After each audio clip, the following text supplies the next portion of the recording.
Start with the name of Almighty Allah, who is the most gracious and the most merciful. In this video, इस video में हम लोग बात करेंगे Excel के पहले प्रैक्टिकल के बारे में। जिस पहले प्रैक्टिकल में हमने ये सीखना है कि start MS Excel using start menu के ज़रिए से एक्सेल को कैसे स्टार्ट करना है। दूसरा जो प्रैक्टिकल हमारा है वो है save the workbook as Excel 1 के नाम से आपने वर्कबुक को सेव करना है। और हमारा तीसरा प्रैक्टिकल है कि इंसर्ट अ न्यू शीट, नई शीट इंसर्ट करें and rename it my sheet before sheet 1। Sheet 1 से पहले इंसर्ट करनी है, उसे रीनेम करना है माई शीट के नाम से। इसी तरह से हमारा नेक्स्ट पार्ट है इसी का, hide a sheet and unhide it. एक शीट को हाइड करें, उसे अनहाइड करें। नेक्स्ट जो हमारा काम करने वाला है वो है number 5, move sheet 1 at the end of sheet. सारी जो शीट्स हैं उनके एंड के ऊपर शीट 1 को मूव कर दें। Copy it to new workbook, एक नई वर्कबुक के अंदर इसे शीट 1 को आपने मूव करना है। डिलीट इंसर्टेड शीट, जो भी शीट आपने इंसर्ट की है उसे डिलीट करें। Close worksheet and MS Excel, इसका दोनों का एक ही मतलब है। इसका मतलब है कि एमएस एक्सेल को क्लोज करें, तो एमएस एक्सेल को हम लोग यहाँ पर क्लोज करेंगे। इसको सीखने के लिए हमने स्टार्ट बटन पर जाना है और सबसे पहले एमएस एक्सेल को ओपन करना है। लेकिन उधर जाने से पहले यहाँ पर ये एक्सेल का आइकन है, इसे यहाँ पर पिन कैसे करना है ये हम ओपन करने के बाद सीखते हैं। यहाँ पर देखें, मैं स्टार्ट बटन पर क्लिक करूँगा, सर्च बार पर क्लिक करूँगा। यहाँ पर अब मैं लिखूँगा एक्सेल। जब मैं एक्सेल लिखूँगा EX, अभी मैंने E ही लिखा है, तो यहाँ पर माइक्रोसॉफ्ट एक्सेल 2010 का आइकन आ चुका है। तो देखिए, अगर आपको एक्सेल जब आप सर्च करते हैं यहाँ पर पूरा एक्सेल भी लिख देते हैं EXCEL और एक्सेल यहाँ पर नहीं आ रहा है, तो इसका मतलब है आपने माइक्रोसॉफ्ट ऑफिस इंस्टॉल नहीं किया है। उसको कैसे इंस्टॉल करना है इसकी वीडियो मैंने बना के अपलोड कर दी हुई है, इसे आप देखकर माइक्रोसॉफ्ट ऑफिस इंस्टॉल कर सकते हैं, जहां से आपको एक्सेल मिल जाएगा। जब आप वो इंस्टॉल करेंगे वर्ड पावरपॉइंट आपको सब कुछ मिल जाएगा। तो अब मैं इसको ओपन करता हूँ। जब मैंने ओपन किया है तो यहाँ पर ये जो आइकन है इसके नीचे एक लाइन लगी है, यहाँ पर मैं राइट क्लिक करूँगा तो यहाँ पर एक अनपिन कह रहा है, लेकिन मैंने इसको पिन किया हुआ है ताकि मैं यहाँ से इसको डायरेक्टली ओपन कर सकूँ। आप भी इसको इस तरह से पिन कर सकते हैं। लेकिन अब हम अपने पहले स्टेप की जानिब बढ़ेंगे। यहाँ पर हमारा पहला स्टेप है स्टार्ट एमएस एक्सेल, जो कि हमने कर लिया। सेव वर्कबुक, सेव करने का की जो इम्पोर्टेंस है वो बहुत ज़्यादा है। देखें, जब कभी भी आप अपना डॉक्यूमेंट बनाना शुरू करें तो उसे लाजमी सेव करें। ये मैं अपनी शॉर्ट वीडियोज़ के अंदर भी बता चुका हूँ।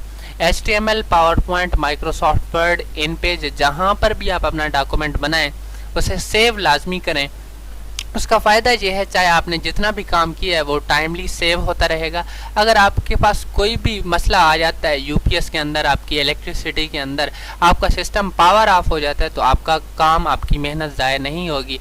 तो हमारा जो यहाँ पर काम है कि सेव कैसे करना है, यहाँ पर आप सिर्फ सेव के ज़रिए से भी कर सकते हैं। सेव एज अपनी डिज़ायर्ड लोकेशन पर आप सेव कर सकते हैं। जैसे मैं डेस्कटॉप पर जो है वो कर रहा हूँ सेव। यहाँ पर इसका नाम है बुक 1, तो बुक 1 के नाम की बजाय हम इसे कोई और नाम दे देते हैं। जैसे यहाँ पर मैं इसे दे देता हूँ कंप्यूटर, ठीक हो गया, और यहाँ पर एंटर प्रेस कर देता हूँ तो ये सेव हो जाएगा। अब हमारा जो स्टेप नंबर 3 है, इनको हम लोग कलर चेंज कर देते हैं, जिनका जो हमने कर लिए हैं। इसको भी और इसका भी कलर चेंज कर देता हूँ मैं। नेक्स्ट जो हमारा स्टेप है वो स्टेप है insert a new sheet and rename it as my sheet before sheet 1। यानी कि हमने एक नई शीट को इंसर्ट करना है और उसको रीनेम करना है। तो यहाँ पर एक्सेल में आते हैं, आने के बाद यहाँ पर राइट क्लिक करना है। राइट क्लिक करेंगे तो ये ऑप्शंस आ जाएंगे, यहाँ पर इंसर्ट पर क्लिक करना है। ये शीट है वर्कशीट, यहाँ पर ये चीज़ें भी हम इंसर्ट कर सकते हैं। चार्ट, एक्सेल 4.0 मैक्रोज उसके इंसर्ट कर सकते हैं, ये भी इंसर्ट कर सकते हैं। लेकिन हमने वर्कशीट इंसर्ट करनी है तो यहाँ इस ओके के बटन के ऊपर आपने क्लिक करना है। जब क्लिक करेंगे तो यहाँ पर ये शीट 4 के नाम से जो है वो इंसर्ट हुई है। इससे हमने रीनेम अब करना है। रीनेम करने के लिए यहाँ पर राइट क्लिक करें तो यहाँ पर रीनेम का ऑप्शन है, इसके ऊपर क्लिक करें। इसका नाम मैं रख देता हूँ IRFAN, इरफान। तो ये इसका नाम है। उसके बाद यहाँ पर देखें हम लोग नेक्स्ट अपने प्रैक्टिकल के पार्ट की तरफ जाएं। अगर तो यहाँ पर ये जो प्रैक्टिकल है ये हमारा hide a sheet and unhide a sheet वाला है। कैसे हाइड या अनहाइड करेंगे, यहाँ पर एक्सेल में जाते हैं और यहाँ पर राइट क्लिक करना है, यहाँ पर हाइड का ऑप्शन है तो ये हाइड हो जाएगी। इसी तरह से जहाँ पर मैं राइट क्लिक करूँगा तो अनहाइड का ऑप्शन है, यहाँ से ये अनहाइड हो जाएगी। ओके के ऊपर मैं क्लिक करूँगा, इरफान नाम की शीट अनहाइड हो रही है। दोबारा इधर जाते हैं और हमारा नेक्स्ट जो पार्ट है प्रैक्टिकल का वो देखते हैं। यहाँ पर वो है move sheet 1 at the end of the sheet and copy it to a new workbook. एक यह है कि शीट 1 को या किसी भी शीट को एंड पर मूव कर देना है, ठीक हो गया, सारी शीट्स की एंड के ऊपर। और दूसरा ये है कि एक शीट को नई वर्कबुक के अंदर कॉपी करना है। ये देखें डिफरेंट जिस बुक के अंदर यहाँ पर एक से ज़्यादा शीट आ रही हो तो वहाँ उसका मतलब होता है ये एक वर्कबुक है, यानी कि 2 शीटें भी आएँ तो इसका मतलब है ये वर्कबुक है। नॉर्मली एक वर्कबुक के अंदर 3 शीट हो सकती हैं, बाकी जितनी हम चाहें ऐड कर सकते हैं। यहाँ पर हम लोग इसे मूव टू द एंड करेंगे जी। यहाँ पर मूव और कॉपी का ऑप्शन है, इसके ऊपर क्लिक करेंगे तो यहाँ पर नीचे मूव टू द एंड का ऑप्शन है, इसके ऊपर क्लिक करके ओके पर क्लिक कर देंगे। अब बात ये है कि इसको जो है हम लोगों ने कैसे कॉपी करना है नई वर्कबुक के अंदर। यहाँ पर मूव और कॉपी के ऊपर क्लिक करेंगे। यहाँ पर देखें टू बुक, कौन सी बुक, कंप्यूटर वाली इसका हमारा टाइटल है, जहाँ आप ऊपर से भी देख लें वही शो है। अगर जितनी हमारे पास वर्कबुक होंगी यहाँ पर वो शो हो जाएंगी। यहाँ पर हमने न्यू वर्कबुक के अंदर करना है तो यहाँ न्यू बुक के ऊपर मैं क्लिक करूँगा, यहाँ पर क्रिएट कॉपी को चेक कर दूंगा और यहाँ पर ओके के ऊपर क्लिक करूँगा तो ये इरफान नाम की शीट यहाँ पर जो है नई वर्कबुक के अंदर आ जाएगी। हमारा नेक्स्ट जो इसका पार्ट है वो पार्ट है, इसको हम कलर चेंज कर देते हैं। तो नेक्स्ट जो पार्ट है वो डिलीट द इंसर्टेड शीट। जो शीट हमने इंसर्ट की है उसको डिलीट कैसे करना है। इसको डिलीट करने के लिए आप सिंपल ये है कि एक्सेल में आएँ। एक्सेल में आने के बाद यहाँ पर आपने क्या करना है कि भाई जिस शीट को आपने डिलीट करना है उसके ऊपर आप राइट क्लिक करें और ये डिलीट का ऑप्शन है, यहाँ पर इसके ऊपर आप क्लिक करेंगे तो ये डिलीट हो जाएगी। उसके बाद हमारा जो इस प्रैक्टिकल का लास्ट पार्ट है वो ये है कि उसमें क्लोज एमएस एक्सेल को क्लोज करें। क्लोज करने के 2 तरीके, यहाँ पर एक्सेल में आप आएँ जहाँ पर आप काम कर रहे हैं, यहाँ पर ऑफिस बटन पर या जिसे हम फाइल कह रहे हैं इसके ऊपर आपने क्लिक करना है। क्लिक करने के बाद यहाँ पर एग्जिट पर क्लिक करके आप यहाँ से भी एक्सेल को क्लोज कर सकते हैं। ऑप्शंस पर अगर हम लोग क्लिक करें तो यहाँ पर ये भी क्लोज का ऑप्शन है। उसके बाद आपने ये जो बटन है ये क्रॉस का, ये भी इधर से भी हम इसको क्लोज कर सकते हैं। ये देखें क्लोज लिखा हुआ भी आ रहा है, यहाँ पर हम क्लिक करेंगे तो ये ऑफिस क्लोज हो जाएगा। डोंट सेव के ऊपर मैं क्लिक कर दूंगा, यहाँ क्लोज हो गया। यहाँ पर ये प्रैक्टिकल हमारा प्रैक्टिकल 1 क्लोज हो रहा है और यहाँ पर इसके बाद आप प्रैक्टिकल 2 देख लीजिए। ये हमारा बेसिक से एडवांस की तरफ जा रहा है सारा कोर्स।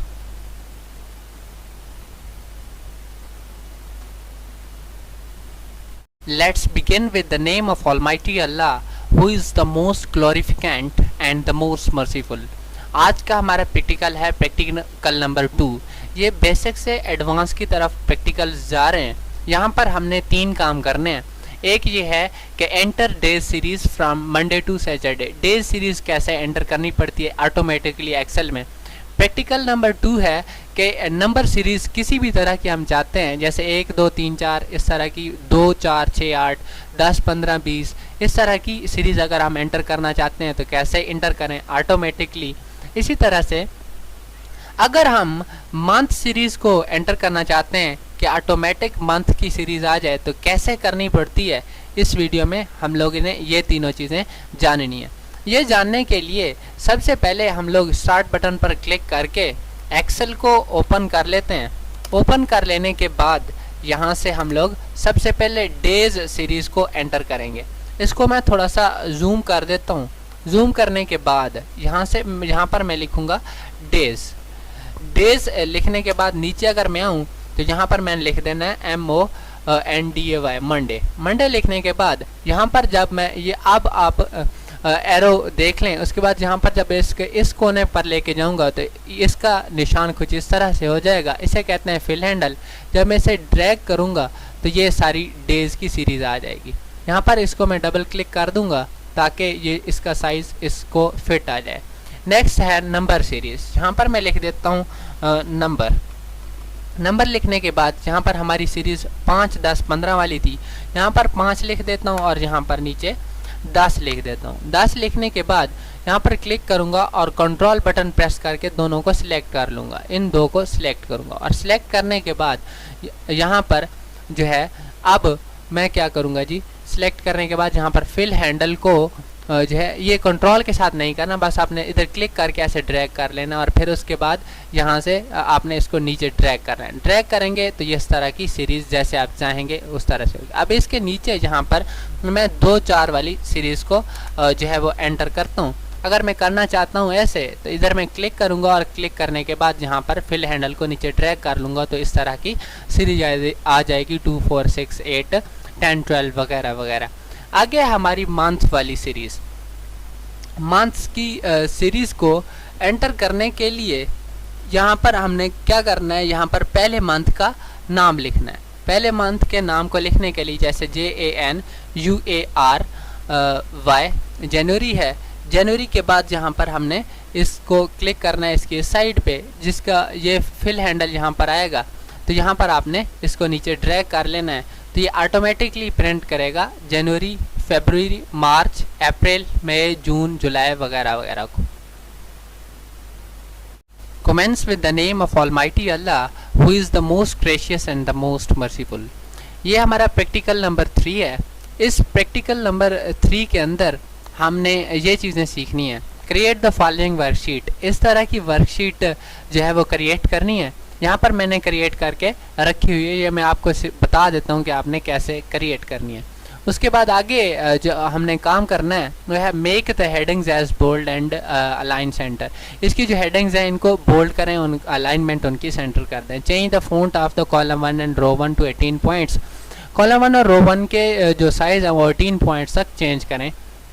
उसके बाद है change the font of numeric data to Arial black. उसका जो फॉन्ट स्टाइल है वो इस एरियल ब्लैक कर दें, न्यूमेरिक डाटा का है। उसके बाद यहाँ पर है apply borders to cell range. इस सेल रेंज के ऊपर ये जो B2 टू B6 दिया गया है, यहाँ पर B2 से लेकर B6 तक यहाँ पर आपने क्या करना है, बॉर्डर्स अप्लाई करना है। इनके सारी तरह के बॉर्डर्स अप्लाई करना कहाँ पर हैं, कैसे करने हैं, मैंने आपको इस में बताना है पॉइंट 6 में। Change background colour of row 1 and column 1 की बैकग्राउंड कलर को कैसे चेंज करना है, ये हमने इस प्रैक्टिकल में जानना है, बैकग्राउंड और फोरग्राउंड कलर दोनों। उसके बाद अगर हम इसको स्टार्ट करें तो सबसे पहले यहाँ पर आते हैं एक्सेल में। एक्सेल को जैसे आपको पता है ओपन करने का तरीका हम पहले प्रैक्टिकल्स में सीख चुके हैं, पहले 2 में। तो यहाँ पर डायरेक्टली मैंने ओपन किया है इस आइकन से जैसे मैंने पहले ओपन किया हुआ था। यहाँ पर देखें आपने अपने नेम टाइप करना है, टोटल ऑब्टेन मार्क्स परसेंटेज, और यहाँ पर मैंने बॉर्डर अप्लाई किया है जो कि आप आगे एक पॉइंट में सीखने वाले हैं। नीचे कुछ रिकॉर्ड जैसे ये एंटर किए इसी तरह से एंटर कर दिए। अपने पहले पॉइंट्स की जाने बढ़ते हैं। यहाँ पर अगर हम आएँ तो हमारा पहला पॉइंट है, हाँ वैसे पहला पॉइंट है make the headings as bold and align centre. Heading को बोल्ड करें और अलाइन सेंटर कर दें। पहले हम ये कर लेते हैं अपनी आसानी के लिए, इनको कॉपी करके जो है वो हम उधर ही पेस्ट कर लेंगे ताकि हमें ये डॉक्यूमेंट बार बार ओपन ना करना पड़े। यहाँ पर अगर हम आएँ तो हमारा जो पहला प्रैक्टिकल है वो हम इस यहाँ पर पेस्ट करके दिखा देता हूँ मैं आपको। Make the headings as bold and align centre. तो यहाँ पर क्या करना है, इसको आपने सिलेक्ट करना है और सिलेक्ट करने के बाद यहाँ पर आपने बी के ऊपर क्लिक करना है। जैसे पहले से क्लिक किया हो तो अब मैंने अनबोल्ड कर दिया, ठीक है। जैसे दोबारा मैं सिलेक्ट करूँगा और इसे बोल्ड कर दूंगा, ठीक है। ये सेंटर अलाइनमेंट की है। यहाँ पर मैं पहले इसको साइड पे अलाइनमेंट कर देता हूँ, लेफ्ट अलाइनमेंट, अब मैं सेंटर अलाइनमेंट को कर देता हूँ। उम्मीद है आपको समझ आ गई होगी। हमारा पहला प्रैक्टिकल ये जो है ये हो चुका है। उसके बाद हम प्रैक्टिकल नंबर 2 के ऊपर आते हैं। Change the font size of column 1 and row 1। ये हमारे पास रो 1 है, ये कॉलम 1 है, तो इनको हम लोग सिलेक्ट कर लेते हैं। यहाँ पर इसको मैंने सिलेक्ट कर लिया। इसको जब मैंने सिलेक्ट किया इस तरह से, तो अब मैंने कंट्रोल का बटन प्रेस करके इसको सिलेक्ट करना है। जब मैं सिलेक्ट करूँगा तो यहाँ पर इसने क्या क्या है 18 पॉइंट्स तक इसका फ़ॉन्ट जो है वो चेंज करना है। तो इसको इस तरह से क्लिक करके आप 18 पर आएंगे। जैसे क्लिक करेंगे तो ये चेंज हो जाएगा। जैसे आप पॉइंट करेंगे तो ये आपको शो करेगा। यहाँ पर 18 पर जो है हमने क्लिक कर देना है। लेकिन फ़िलहाल हाँ कर ही देते हैं, नहीं करते क्योंकि इस तरह से होगा ये। लेकिन इसको मैं रीडू कर देता हूँ ताकि हमें ये समझने में आसानी हो। नेक्स्ट हमारा पॉइंट 3 है change the font of numeric data to Arial black. ये जो न्यूमेरिक डाटा है इसका फॉन्ट जो है वो एरियल ब्लैक आप करें। यहाँ पर अगर आप आएंगे, यहाँ पर आप लिखेंगे ARIAL, बल्कि नहीं, यहाँ पर इसके सारे फ़ॉन्ट्स जब आप ओपन करके सर्च करेंगे तब आपको शो होगा। जैसे मैंने ओपन कर दिया और यहाँ पर ये एरियल ब्लैक हमें नज़र आ रहा है, तो यहाँ पर हम क्लिक करेंगे तो ये चेंज हो जाएगा जैसे आपको सामने नज़र आ रहा है। Apply the borders to this cell, कहीं पर भी आपने यहाँ पर कुछ रेंज बताई गई है, जैसे उस रेंज में अगर आप करना चाहते हैं, जैसे ये B2 से B6 है, यहाँ पर B2 ये है और B6 जो है वो यहाँ तक है, तो इधर तक रेंज बताई गई, तो हम बॉर्डर्स इनके चेंज करेंगे। बॉर्डर चेंज करने के लिए आपने ये बॉर्डर्स के ऑप्शन पे जाना है, ये शो भी हो रहा है। बॉर्डर्स के ऑप्शन पे जाने के बाद यहाँ पर आपने क्लिक करना है। हर तरह का बॉर्डर आपको यहाँ से मिल जाएगा, आप जिस तरह पर क्लिक करेंगे उस तरह का बॉर्डर लग जाएगा। बॉटम बॉर्डर नीचे से लगेगा, top border, left border, right border. हम ऑल बॉर्डर पर क्लिक कर देते हैं जो आपको वाज़ेह तौर पर यहाँ पर नज़र आएगा।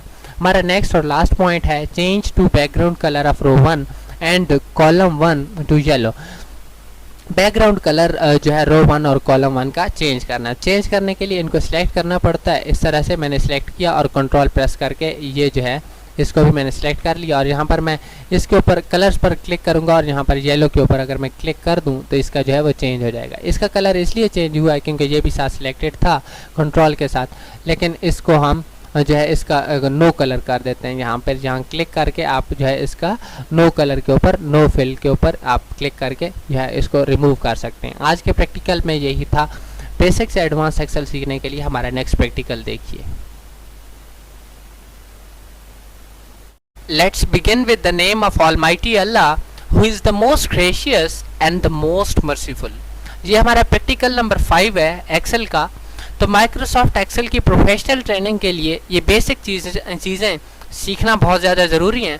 इसमें हम लोग क्या क्या करेंगे ये सबसे पहले जान लेते हैं। कॉपी पेस्ट एक्सेल में कैसे किया जाता है ये सीखेंगे, रो कैसे इंसर्ट की जाती है ये सीखेंगे, और कॉलम कैसे इंसर्ट किया जाता है अपनी डिज़ायर्ड लोकेशन पे ये सीखेंगे। तो इसके लिए हम लोगों ने स्टार्ट बटन पर जाना है और यहाँ से एक्सेल को ओपन करना है। एक्सेल को ओपन करने के बाद यहाँ पर हम लोग सबसे पहले रो और कॉलम को इंसर्ट करेंगे और फिर कॉपी पेस्ट करना सीखेंगे। यहाँ पर आपने राइट क्लिक करनी है। राइट क्लिक करने के बाद यहाँ पर एक इंसर्ट का ऑप्शन है, इसके ऊपर आपने क्लिक करना है। तो ये इंसर्ट का इस तरह का डायलॉग बॉक्स एक आ जाएगा जो आपको नज़र आ रहा है। तो इस तरह यहाँ पर ये देखें, शिफ्ट सेल्स राइट, जो सेल्स आपने डाटा एंटर किए उसको राइट पर सेलेक्ट करना है, ठीक हो गया। डाउन शिफ्ट करना है या राइट पर, देखें जहाँ पर हमारा जो सेल सिलेक्ट करना है उस हिसाब से ऑप्शन आ रहे हैं। लेकिन हमने इंसर्ट करनी है एंटायर रो, तो रो के ऊपर मैं पॉइंट कर दूंगा और ओके के ऊपर क्लिक करूंगा तो ये एक रो इंसर्ट हो जाएगी। इसी तरह से फर्ज करते हैं यहाँ पर मैंने एक कॉलम इंसर्ट करना है, तो यहाँ पर मैं राइट क्लिक करूंगा और इंसर्ट के ऊपर क्लिक करूंगा। जब मैं क्लिक करूंगा यहाँ पर इंसर्ट के ऊपर क्लिक करने के बाद उसी तरह के ऑप्शंस आएंगे। जब ऑप्शंस आएंगे तो उन ऑप्शंस में यहाँ पर एंटायर कॉलम के ऊपर कि भाई मैंने इंसर्ट कर क्लिक करूँगा और यहाँ पर एक कॉलम जो है इंसर्ट हो जाएगा। आज की वीडियो में ये दो चीज़ें तो हमने सीखनी ही थी, कॉपी पेस्ट करना भी सीखना था। यहाँ पर इसको सीखने के लिए यहाँ पर मैं लिख देता हूँ कोई एक चीज़, जैसे मैं यहाँ पर एक लफ्ज़ लिख देता हूँ कंप्यूटर, जैसे इरफान कंप्यूटर लैब, कुछ भी लिख सकते हैं। लेकिन यहाँ पर इसको राइट क्लिक करके इस तरह से कॉपी या कंट्रोल सी भी आप कर सकते हैं, और जहाँ पर आप पेस्ट करना चाहते हैं वहाँ पर पेस्ट करें, चाहे जितना भी बड़ा डॉक्यूमेंट हो, जैसा कि जो भी चीज़ आपके पास हो उसको आपने इसी तरह से जो है वो कॉपी पेस्ट करना है। जैसे कि ये एक छोटी सी एक शीट है, हम लोग कोई और शीट खोल लेते हैं, इसको आपने सिलेक्ट करना है। सिलेक्ट करने के बाद जहाँ पर आपने इसको कॉपी कर लेना है। कॉपी कर लेने के बाद जहाँ पर आप चाहते हैं वहाँ पर आपने पेस्ट कर देना है। जब आप पेस्ट करेंगे तो ये उसी तरह का डॉक्यूमेंट जो है वो पेस्ट हो जाएगा। इसे हम अनडू कर देते हैं, ठीक हो गया। और ये वीडियो यहाँ तक थी। नेक्स्ट कुछ भी सीखने के लिए एक्सेल का हमारा जो नेक्स्ट है वो मैं आपको दिखा देता हूँ। क्या प्रैक्टिकल 6 अगर आप देखेंगे उसमें भी बेसिक से एडवांस को सीखने के लिए आपको बहुत कुछ मिलेगा। यहाँ पर देखें, ये हमारा प्रैक्टिकल 5 था जो हमने अभी किया है। हमारा प्रैक्टिकल नंबर जो 6 है उसके अंदर ये कुछ है, आप इसे देख लीजिए। मज़ीद हम नेक्स्ट और कंप्लीट देखने के लिए हमारी वीडियो 6 देखिए एक्सेल प्रैक्टिकल्स की। बिस्मिल्लाहिर्रहमानिर्रहीम। इस वीडियो में हमने जो चीज़ जानी है वो हमारा प्रैक्टिकल नंबर 4 है माइक्रोसॉफ्ट एक्सेल का, जो कि हम बेसिक से एडवांस की तरफ सीख रहे हैं। इसमें हम लोग अगर देखें तो हमने ये चीज़ें करनी है। सबसे पहला जो पॉइंट है, इस तरह का हमने जो है शीट को इस तरह से क्रिएट करना है। ये मैंने क्रिएट करके रखा है। आपने बस सिंपल डाटा एंटर करके इसको बॉर्डर अप्लाई किए, जो हमने पहले लेक्चर में सीख चुके हैं। इससे पहले तीसरे में इसको अब सेंट्रल लाइन और बोल्ड किया सिर्फ, और नीचे जो है ये चीज़ें एंटर की हैं जो आज हमने परफॉर्म करनी है। तो एक एक करके इनको देखते हैं जी। यहाँ पर हम आए, थोड़ा सा हम आपको आउटलाइंस दे दें इस लेक्चर की, ताकि अगर आप इस वीडियो को यहाँ से स्किप करना चाहते हैं, अगर आपको आती है ये चीज़ तो आप स्किप कर सकते हैं यहाँ से। देखें यहाँ पर पहले जो है वो हमने कॉमा स्टाइल अप्लाई करना है, फिर हमने अकाउंटिंग फॉर्मेट अप्लाई करना है, इसी तरह से हमने परसेंट स्टाइल जो है अप्लाई करना है, और इंक्रीज डेसिमल प्लेस को इंक्रीज़ कैसे करना है और डिक्रीज़ कैसे करना है ये हमने यहाँ पर सीखना है। तो इसको हम अपनी आसानी के लिए यहाँ से कॉपी कर लेते हैं, ठीक है, और उधर जाके पेस्ट कर लेंगे ताकि हमें जो है बार बार यहाँ पर ना आना पड़े। ठीक हो गया। तो कॉपी करने के बाद हम माइक्रोसॉफ्ट एक्सेल में जाते हैं। जाने के बाद यहाँ पर मैं इसको पेस्ट कर देता हूँ। अगर आप देखना चाहें तो इसे देख सकते हैं यहाँ से। पहला है कॉमा स्टाइल। तो हमारा बेसिकली ये जो पोर्शन हम सीख रहे हैं ये बहुत इजी है और बहुत ज़्यादा इम्पॉर्टेंट भी है अकाउंटेंट की फील्ड के अंदर। ये जो सारा हमारा होम टैब है, हम लोग टैब्स को भी अलग अलग डिस्कस कर चुके हैं, लेकिन हम लोग इस होम टैब के अंदर ये जो ग्रुप है नंबर का, बेसिकली हम लोग इसी चीज़ को डिस्कस करने जा रहे हैं। तो सबसे पहले है कॉमा। तो यहाँ पर हम लोग क्लिक करेंगे तो कॉमा स्टाइल को अप्लाई करने के लिए इस कॉमा के ऊपर अगर हम ये मैंने पॉइंट किया, अगर हम क्लिक करेंगे तो कॉमा स्टाइल अप्लाई हो जाएगा। ठीक है। कॉमा स्टाइल में हमें ये है कि 1 10 100 इस तरह से रीडिंग में बहुत आसानी होती है। अकाउंटिंग नंबर फॉर्मेट, ये मैंने इस साइड से लिखा है कि हम कर क्या रहे हैं, इस नंबर के साथ हम अकाउंटिंग नंबर फॉर्मेट अप्लाई करेंगे। ये अकाउंटिंग नंबर फॉर्मेट का ऑप्शन है, इसके ऊपर मैं क्लिक करूंगा तो यहाँ पर ये अकाउंटिंग नंबर फॉर्मेट अप्लाई हो जाएगा। किसी और तरह का भी अगर आप अप्लाई करना चाहते हैं तो यहाँ से अप्लाई कर सकते हैं। नेक्स्ट हमारा है परसेंट स्टाइल। तो परसेंट स्टाइल को अप्लाई करने के लिए इस सेल के ऊपर क्लिक करें, और क्लिक करने के बाद यहाँ पर परसेंट स्टाइल के ऊपर आपने, ये मैंने पॉइंट किया, आपने क्लिक करना है तो यहाँ पर ये अप्लाई हो जाएगा जैसे अब हुआ है। आगे इंक्रीज डेसिमल पॉइंट्स, यहाँ पर मैं इसके ऊपर क्लिक करूँगा और ये पहला जो ऑप्शन है ये इंक्रीज डेसिमल पॉइंट का है। यहाँ पर मैं क्लिक करूँगा तो डेसिमल पॉइंट एक इंक्रीज हो गया। अगला जो है डिक्रीज डेसिमल प्लेस। तो यहाँ पर इसको अप्लाई करने के लिए मैं यहाँ पर इसको सेल को क्लिक करके यहाँ पर जब क्लिक करूँगा तो ये अप्लाई हो जाएगा। आज के इस प्रैक्टिकल में ये सब कुछ हमने सीखना था। आने वाले प्रैक्टिकल के अंदर हमने क्या सीखना है मैं आपको ये भी दिखा देता हूँ। फिर अगर आप सीखना चाहते हैं तो हमारे इसी चैनल के ऊपर आप हमारी नेक्स्ट वीडियो को देखेंगे। तो यहाँ पर हमारे पास ये था प्रैक्टिकल 4 और ये है प्रैक्टिकल 5। ये सारा काम हम अपने प्रैक्टिकल 5 में करने जा रहे हैं। आज की इस वीडियो में यही कुछ था।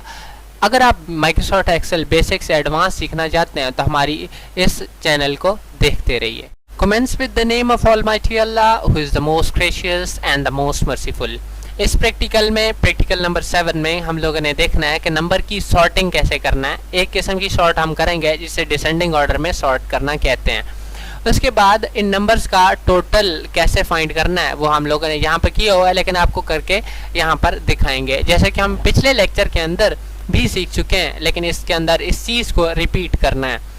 पहले हमने एक शीट यहाँ पे क्रिएट की हुई है, इसके अंदर हम लोग इन नंबर को डिसेंडिंग ऑर्डर में जो है सॉर्ट करना है। सॉर्ट करने के लिए इस तरह से आपने सिलेक्ट करना है, और सिलेक्ट करने के बाद इसके ऊपर राइट क्लिक करें और यहाँ पर एक ऑप्शन आपको नज़र आ रहा होगा सॉर्ट का। इस सॉर्ट के ऊपर आप जब क्लिक करेंगे या पॉइंट करेंगे तो आपको इस तरह के ऑप्शन नज़र आएंगे। हमने मैक्सिमम टू मिनिमम सॉर्ट करना है, इनके लार्जेस्ट टू स्मॉलेस्ट। इसके ऊपर मैं क्लिक करूँगा, ये पूछेगा कि आप और साथ में सेल्स भी ऐड करना चाहते हैं या फिर यही सेल्स काफ़ी है। हाँ, एक्सपेंड द सिलेक्ट, एक्सपेंड नहीं करना चाहते, continue with the current selection, यही सिलेक्शन के साथ हम कंटिन्यू करना चाहते हैं। मैं सॉर्ट के ऊपर क्लिक करूंगा तो ये डिसेंडिंग ऑर्डर में सॉर्टिंग हो जाएगी, जिसे हम मैक्सिमम टू मिनिमम सॉर्टिंग कहते हैं या लार्जेस्ट टू स्मॉलेस्ट सॉर्टिंग कहते हैं। उसके बाद हमने इन सब का टोटल फाइंड करना है। आपको पता है कि टोटल को फाइंड करने के लिए यहाँ पर अगर हम लोग इक्वल टू का बटन जो है वो प्रेस कर दें, उसके बाद जो है इन सब को एक तो है सिलेक्ट भी कर सकते हैं, और सिलेक्ट ना करें तो यहाँ पर हम लोग ये देखें इक्वल टू का बटन प्रेस करने के बाद जो है वो SU और M सम लिखेंगे, और सम लिखने के बाद ब्रैकेट को ओपन करेंगे। ब्रैकेट ओपन करने के बाद यहाँ पर हम लोग इनको सिलेक्ट करके जो हमारी ब्रैकेट है उसे ऑफ कर देंगे, क्लोज कर देंगे, बंद कर देंगे। एंटर प्रेस करेंगे तो इनका सम 364 हमारे पास प्रिंट हो जाएगा। इस प्रैक्टिकल में हम लोगों ने यही कुछ देखना था, पढ़ना था, सीखना था। मज़ीद एक्सेल के बारे में सीखने के लिए आप हमारे इस चैनल पे नेक्स्ट आने वाली वीडियोस को देखते रहिए। Start with the name of almighty Allah who is the most gracious and the most merciful. ये हमारा प्रैक्टिकल नंबर 6 है। इस 6 प्रैक्टिकल में हमने सीखना है कि जमा करने का, सब्ट्रैक्ट मनफी करने का, तकसीम करने का और ज़रब करने का फार्मूला कैसे लगाना पड़ता है। फार्मूला एक ही है, सिर्फ साइन को चेंज करना है। जैसे इनके अंदर साइन की चेंजेस आपको नज़र आ रही हैं, बस आपने इस तरह की एक शीट क्रिएट कर लेनी है, जो कि मैंने कर रखी है। जहाँ पर इस तरह की बॉर्डर्स अप्लाई किए हैं, यहाँ पर ये चीज़ हम पहले प्रैक्टिकल में सीख चुके हैं, क्योंकि हम बेसिक से एडवांस की तरफ जा रहे हैं, ऐसा और एडवांस की तरफ जा रहे हैं जी। फार्मूला यहाँ पर हम लोग सम का लगाते हैं। सम का फार्मूला लगाने के लिए इक्वल टू का बटन प्रेस करें, SUM सम लिखें, और सम लिखने के बाद ब्रैकेट को ओपन कर दें। ब्रैकेट को ओपन करने के बाद यहाँ पर पहले सेल के ऊपर क्लिक करें, और यहाँ पर जमा का निशान डालने के बाद यहाँ पर आपने क्लिक कर देना है, ब्रैकेट को ऑफ कर देना है। ठीक हो गया। लेकिन हमने एक स्टेप हम भूल गए हैं, यहाँ पर जमा के बाद इस दूसरे सेल पर क्लिक करना है, जिसको आप पहले सेल के साथ ऐड करना चाहते हैं। यहाँ करने के बाद आपने एंटर प्रेस करना है, तो ये आपका ऐड हो जाएगा। फिल हैंडल के साथ ड्रैग करना है, एक्सेल का काम है, बाकी काम ये खुद करेगा। तो ये इसने सारों को सम कर दिया है। सब्ट्रैक्ट करने के लिए बिल्कुल यही काम करना है। आपने करना क्या है, इक्वल टू का बटन प्रेस करना है। इक्वल टू के ब्रैकेट बटन को प्रेस करने के बाद यहाँ पर पहले सेल के ऊपर क्लिक करने के बाद यहाँ पर हम लोग माइनस का बटन और फिर दूसरे सेल पर क्लिक कर लेते हैं। एंटर प्रेस करेंगे तो ये माइनस हो जाएगा, आंसर आने लग जाएंगे। यहाँ पर फिल हैंडल को ड्रैग करके इस तरह से कर लेंगे। उसके बाद यहाँ पर हमारे पास डिवाइड का है। इक्वल टू प्रेस करने के बाद यहाँ पर हम लोग पहले सेल के ऊपर क्लिक करेंगे, और डिवाइड का जो बटन है वो लिखने के बाद यहाँ पर हम लोग दूसरे सेल पर क्लिक करके एंटर प्रेस करेंगे, तो हमारा डिवीजन वाला भी एक्शन परफॉर्म हो जाएगा। यहाँ पर इस फिल हैंडल के ज़रिए से ड्रैग करेंगे तो ये जो है सारों का आंसर दे देगा ऑटोमेटिकली। आखिर में रह गया मल्टीप्लिकेशन वाला। मल्टीप्लिकेशन को परफॉर्म करने के लिए बिल्कुल आसान तरीका है। करना क्या है जी, इक्वल टू का बटन प्रेस करें। प्रेस करने के बाद यहाँ पर आपने पहले सेल के ऊपर क्लिक करना है, और मल्टीप्लिकेशन की सिंबल जिसे एस्टेरिस्क भी कहते हैं उसे आपने प्रेस करना है, और दूसरे सेल पर क्लिक करना है जो दोनों आपस में आप मल्टीप्लाई करना चाहते हैं। उसके बाद आप एंटर पर क्लिक करें तो ये आपका जवाब आ जाएगा। उसके बाद यहाँ पर फिल हैंडल को ड्रैग करके आप इसे नीचे लाइए, तो यहाँ पर सारे आंसर्स आ जाएंगे। आज की वीडियो यही कुछ थी। बेसिक से एडवांस माइक्रोसॉफ्ट एक्सेल को प्रोफेशनली सीखने के लिए हमारे चैनल को देखते रहिए। आज की वीडियो में यही कुछ था। आने वाली वीडियो 7 वीडियो है, उसे देखना मत भूलिए। बिस्मिल्लाहिर्रहमानिर्रहीम। आज का हमारा जो प्रैक्टिकल है उसका नाम है प्रैक्टिकल नंबर 9, और उसमें हमने क्या करना है, उसमें हमने एरिया ऑफ सर्कल प्रिंट करना है। जैसे कि हम लोग पीछे सीख चुके हैं प्लस माइनस वाला फार्मूला, इसमें हमने मल्टीप्लिकेशन उसी तरह से अप्लाई करना है। अगर आपको आता है तो आप यहाँ पर वीडियो को स्किप कर सकते हैं, लेकिन आप इसको कंप्लीट भी देख सकते हैं माइक्रोसॉफ्ट एक्सेल के प्रोफेशनली सीखने के लिए। तो यहाँ पर हम लोग एरिया कैलकुलेट करेंगे। Enter a formula to find area of circle by dragging the fill handle downwards. तो यही काम करेंगे। इसके लिए आपने इस तरह की शीट को तैयार कर लेना है, और तैयार करने के बाद आपने करना यह है, यहाँ पर फार्मूला एंटर करना है। जिस सेल में हमने फार्मूला एंटर करना होता है वहाँ पर हम लोग क्लिक करते हैं, इक्वल टू का बटन प्रेस करते हैं, और यहाँ पर हमारे पास जो फार्मूला होता है वो होता है 2 पाई आर, और यहाँ पर हम लोग लिख देते हैं पहले 2 और मल्टीप्लाई का निशान डाल देते हैं, और पाई की जो वैल्यू होती है 3.14 होती है। उसके बाद मल्टीप्लिकेशन का निशान डालने के बाद यहाँ पर हम लोग इस सेल के साथ मल्टीप्लाई कर देंगे, और एंटर प्रेस करेंगे तो एरिया ऑफ सर्कल इस रेडियस के साथ हमें आ जाएगा। 2 पाई और आर की वैल्यू हमने पुट कर दी है। यहाँ पर हम लोग फिल हैंडल को डाउनवर्ड ड्रैग करेंगे तो हमारे पास जो इस सारे का एरिया है वो यहाँ पर आ जाएगा। देखिए अगर हम लोग यहाँ पर इसको और नीचे थोड़ा ड्रैग कर देते हैं तो क्या होता है, वो 0 आ रहा है क्योंकि यहाँ पर कोई वैल्यूज नहीं है। Starting with the name of Almighty Allah, who is the most gracious and the most merciful। आज का हमारा जो प्रैक्टिकल है वो प्रैक्टिकल नंबर 8 है। ये हमारी एक रिहर्सल प्रैक्टिकल है जो हम पीछे वाले प्रैक्टिकल कर चुके हैं। देखिए इसके अंदर हमने जो परफॉर्म करना है वो कह रहा है कि एंटर अ फार्मूला, एक फार्मूला एंटर करें to calculate the area of rectangle with fill handle. Fill handle के जरिए से मैं आपको समझाता हूँ। समझाने से पहले आपने इस तरह की एक शीट जो है वो क्रिएट कर लेनी है, जो कि मैंने क्रिएट की हुई है यहाँ पर। तो ये देखिए, ये जो शीट मैंने क्रिएट की है इसमें एरिया कैसे फाइंड करना है। एरिया बेसिकली जो इसका फार्मूला होता है वो लेंथ और विड्थ को मल्टीप्लाई करते हैं तो वो हमारे पास एरिया निकल आता है। एरिया को निकालने के लिए हम इन दोनों को मल्टीप्लाई करेंगे और मल्टीप्लाई करना हम पहले सीख चुके हैं, लिहाजा मैं यहाँ पर फार्मूला लगाऊंगा। इक्वल टू इस सेल के ऊपर क्लिक करूंगा पहले के ऊपर और यहाँ पर मल्टीप्लिकेशन का सिंबल को प्रेस करूंगा और यहाँ पर दूसरे सेल को क्लिक करूंगा विड्थ वाले को, एंटर प्रेस करूंगा तो पहले ये जो लेंथ और विड्थ है इनका एरिया निकल आएगा जी। अब हमारा ये फिल हैंडल है, इसे हम ड्रैग करेंगे और यहाँ पर हमारा ये सारा जो एरिया है वो सब सेल्स का निकल आएगा, चाहे 1000 सेल्स भी हों। फिल हैंडल के जरिए से हम एक ही बार फार्मूला लगा के सब कुछ मालूम कर सकते हैं। नेक्स्ट आने वाली वीडियोस देखते रहिए। Starting with the name of Almighty Allah, who is the most gracious and the most merciful। यहाँ पर हम लोगों ने जो प्रैक्टिकल सीखना है वो प्रैक्टिकल नंबर 10 है और उसमें हमने क्या करना है, कैलकुलेट करनी है 20% डिस्काउंट ऑन प्राइस। प्राइस के ऊपर 20% डिस्काउंट अगर हमने मालूम करना है तो कैसे किया जाता है। कैलकुलेट अमाउंट ड्यू, डिस्काउंट के बाद जो अमाउंट है वो कैलकुलेट करनी है और उसके बाद calculate total of all columns. ये जो नीचे वाले कॉलम है ये टोटल कैसे कैलकुलेट करना है बाय यूजिंग फार्मूला। तो इसको करने के लिए हमने इस तरह की एक शीट क्रिएट करनी पड़ेगी जो कि मैंने यहाँ पर क्रिएट की हुई है। पिछले जो प्रैक्टिकल्स हैं उन प्रैक्टिकल्स में हम इस चीज़ को क्रिएट करना सिखा चुके हैं। यहाँ पर हम लोग इसके ऊपर फार्मूलाज अप्लाई करेंगे। 20% पहला जो स्टेप है उसमें 20% डिस्काउंट मालूम करना है।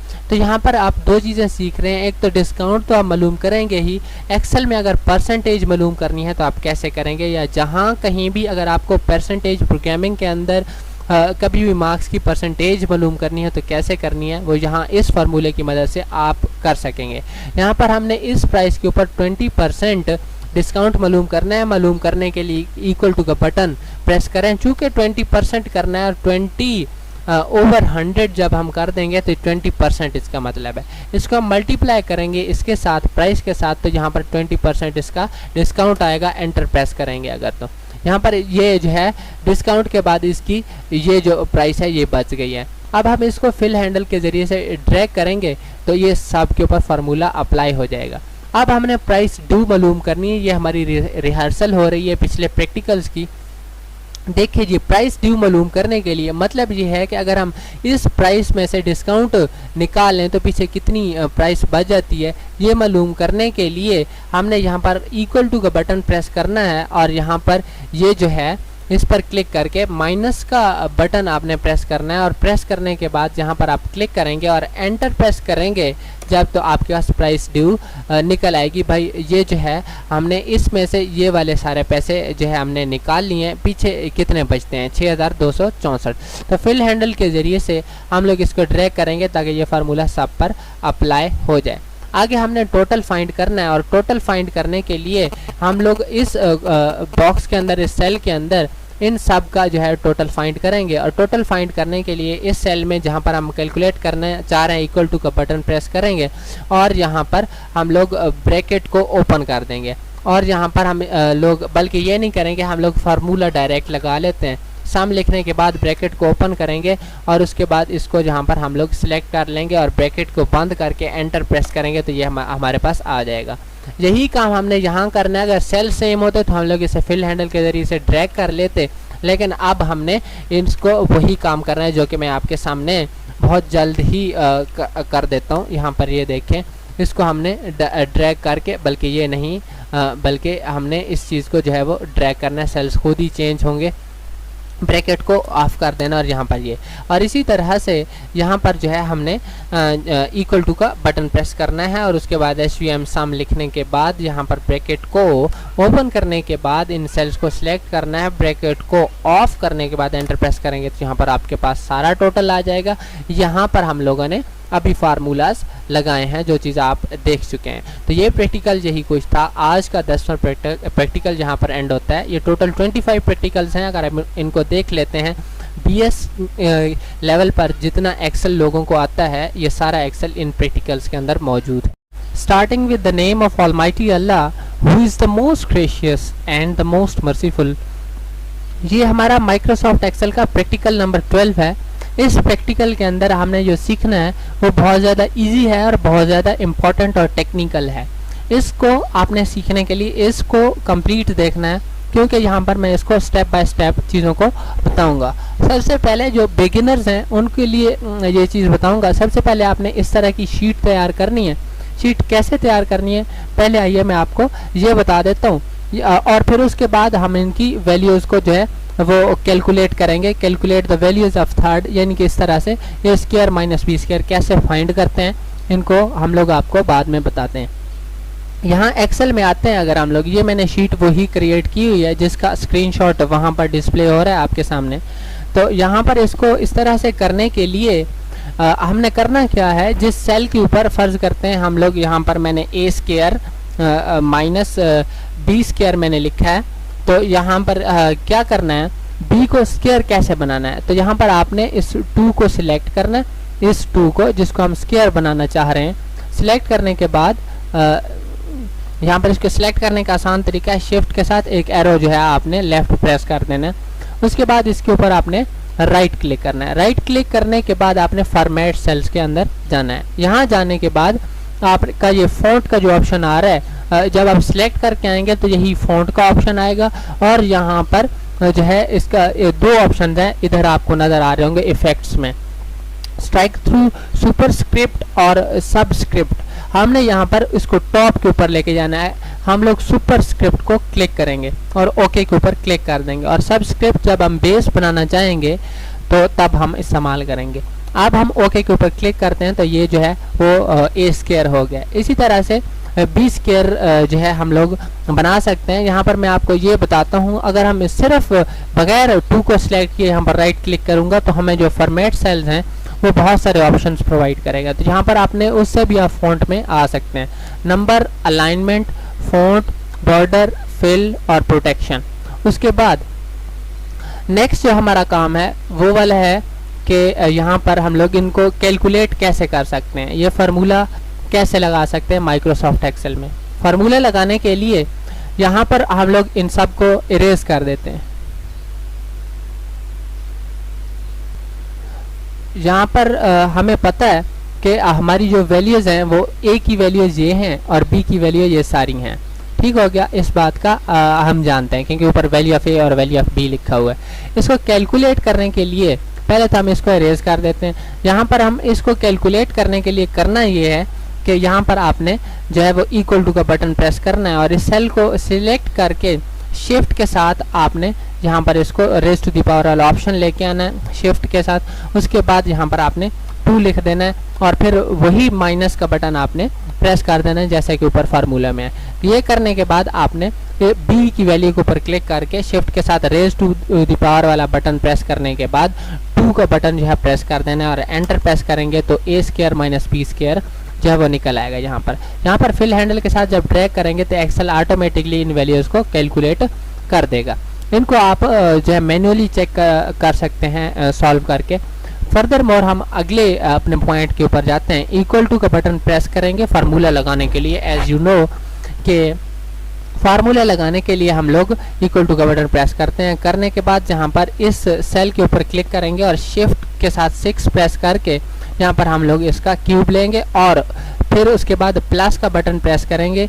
उसके बाद हमारी ये जो वैल्यू है वैल्यू ऑफ बी, इसके ऊपर क्लिक करने के बाद शिफ्ट के साथ रेज टू द पावर वाला बटन प्रेस करके 3 को क्लिक करेंगे। क्लिक करने के बाद ये हमारा फार्मूला लगेगा और ये वैल्यूज़ इसकी प्रिंट हो जाएंगी। उसके बाद हमने इसको ऑटो फिल करना है एक्सेल की मदद से। यहाँ पर हम लोग इस तरह से इसको ऑटो फिल कर देंगे उसके बाद आगे है हमारे पास a प्लस बी और उसका होल का स्क्वायर। यहाँ पर हमने इक्वल टू का बटन प्रेस करना है। प्रेस करने के बाद यहाँ हम लोग इस तरह से इन दोनों को जो है वो प्लस करेंगे। सबसे पहले value of a plus value of b। ये करने के बाद ब्रैकेट को क्लोज करेंगे और raise to the power press करने के बाद यहाँ पर हम लोग 2 को प्रेस करेंगे। जब एंटर प्रेस करेंगे तो हमारी a plus B whole square का जो वैल्यू है वो प्रिंट हो जाएगी। उसके बाद हम फिल हैंडल के ज़रिए से जब ड्रैग करेंगे तो ये ऑटोमेटिकली एक्सेल इन सब की वैल्यूज़ को प्रिंट कर देगा। Let's begin with the name of Almighty Allah, who is the most gracious and the most merciful. आज के इस प्रैक्टिकल में हमने कुछ स्क्वायर रूट, क्यूब और स्क्वायर के बारे में सीखना है। ये हमारा प्रैक्टिकल नंबर 11 है। सबसे पहले हमने इस तरह की एक शीट क्रिएट करनी है। क्रिएट द फॉलोइंग वर्कशीट, इस तरह की वर्कशीट क्रिएट करनी है। करने के बाद हमने ये 3 स्टेप्स करने हैं। सबसे पहले स्क्वायर कैसे फाइंड करते हैं, क्यूब कैसे फाइंड करते हैं और स्क्वायर रूट फाइंड करने का क्या फार्मूला है, ये सीखना है। सीखने के बाद मैक्सिमम वैल्यू कैसे निकालनी है और मिनिमम वैल्यू कैसे निकालनी है, इसका फार्मूला देखना है। ये थी आउटलाइन। अब हम माइक्रोसॉफ्ट एक्सेल में मैंने इस तरह की वर्कशीट तैयार की है। यहाँ से मैं आपको शो करता हूँ। उसके बाद हम अब इसका जो है वो डाटा निकालेंगे। ये जो सारा डाटा है जिसको हम लोग अभी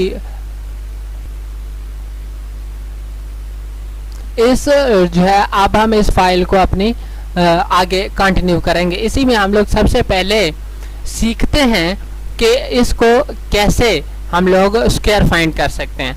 स्क्वायर फाइंड करने के लिए सबसे पहले इक्वल टू का बटन प्रेस करें और उसके बाद इस सेल के ऊपर आपने क्लिक कर देना है। फिर शिफ्ट प्रेस करके 6 का बटन प्रेस करना है जिसके ऊपर रेज टू द पावर का ऑप्शन है इस तरह का। उसके बाद हमने चूंकि स्क्वायर लेना है तो 2 प्रेस कर देना है और एंटर प्रेस करना है तो इसका स्क्वायर आपके सामने आ जाएगा। 4 का स्क्वायर 16 है। फिल हैंडल के जरिए से ड्रैग करना है, सबके स्क्वायर ये ऑटोमेटिकली फाइंड कर देगा। क्यूब की तरफ बढ़ते हैं। नेक्स्ट जो हमारा स्टेप है उसके लिए इक्वल टू का बटन प्रेस करने के बाद इस सेल के ऊपर क्लिक करना है और शिफ्ट के साथ 6 वाला बटन प्रेस करना है जिस रेज टू द पावर वाला बटन आएगा, ऑप्शन आएगा और यहाँ पर 3 प्रेस करके एंटर करेंगे तो 64 इसका क्यूब है 4 का।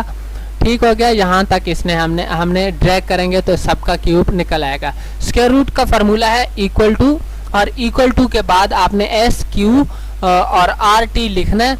लिखने के बाद आपने ब्रैकेट को ओपन करना है और यहाँ पर इस सेल पर क्लिक कर देना। ब्रैकेट को आपने क्लोज कर देना है। एंटर प्रेस करेंगे तो इसका स्क्वायर रूट आ जाएगा। फिल हैंडल के जरिए से यहाँ से ड्रैग करेंगे अगर आप तो यहाँ पर इन सब के स्क्वायर रूट जो है वो ऑटोमेटिकली डिस्प्ले हो जाएंगे। ऊपर वाला फार्मूला नीचे अप्लाई हो जाएगा। अब हमने पहले मैक्सिमम वैल्यू फाइंड करनी है, फिर मिनिमम वैल्यू को फाइंड करना है। फाइंड करने के लिए हम लोगों ने यहाँ पर पहले क्लिक करना है जिस सेल में हम फाइंड करना चाहते हैं।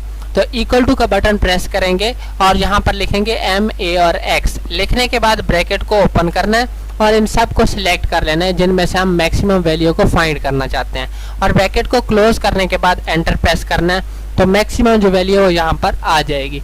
अब नीचे वाले सेल में इस सेल में हमने मिनिमम वैल्यू को फाइंड करना है। फाइंड करने के लिए इक्वल टू का बटन आप प्रेस करेंगे। प्रेस करने के बाद M, I और N मिनिमम लिखेंगे। मिन लिखने के बाद ब्रैकेट ओपन और उन्हीं सेल्स को सिलेक्ट कर लेंगे जिनमें से आप मिनिमम नंबर को फाइंड करना चाहते हैं और ब्रैकेट को आप क्लोज करके एंटर जब प्रेस करेंगे तो यहाँ पर ये इन सब में से मिनिमम वैल्यू जो है आपके सामने डिस्प्ले हो जाएगी।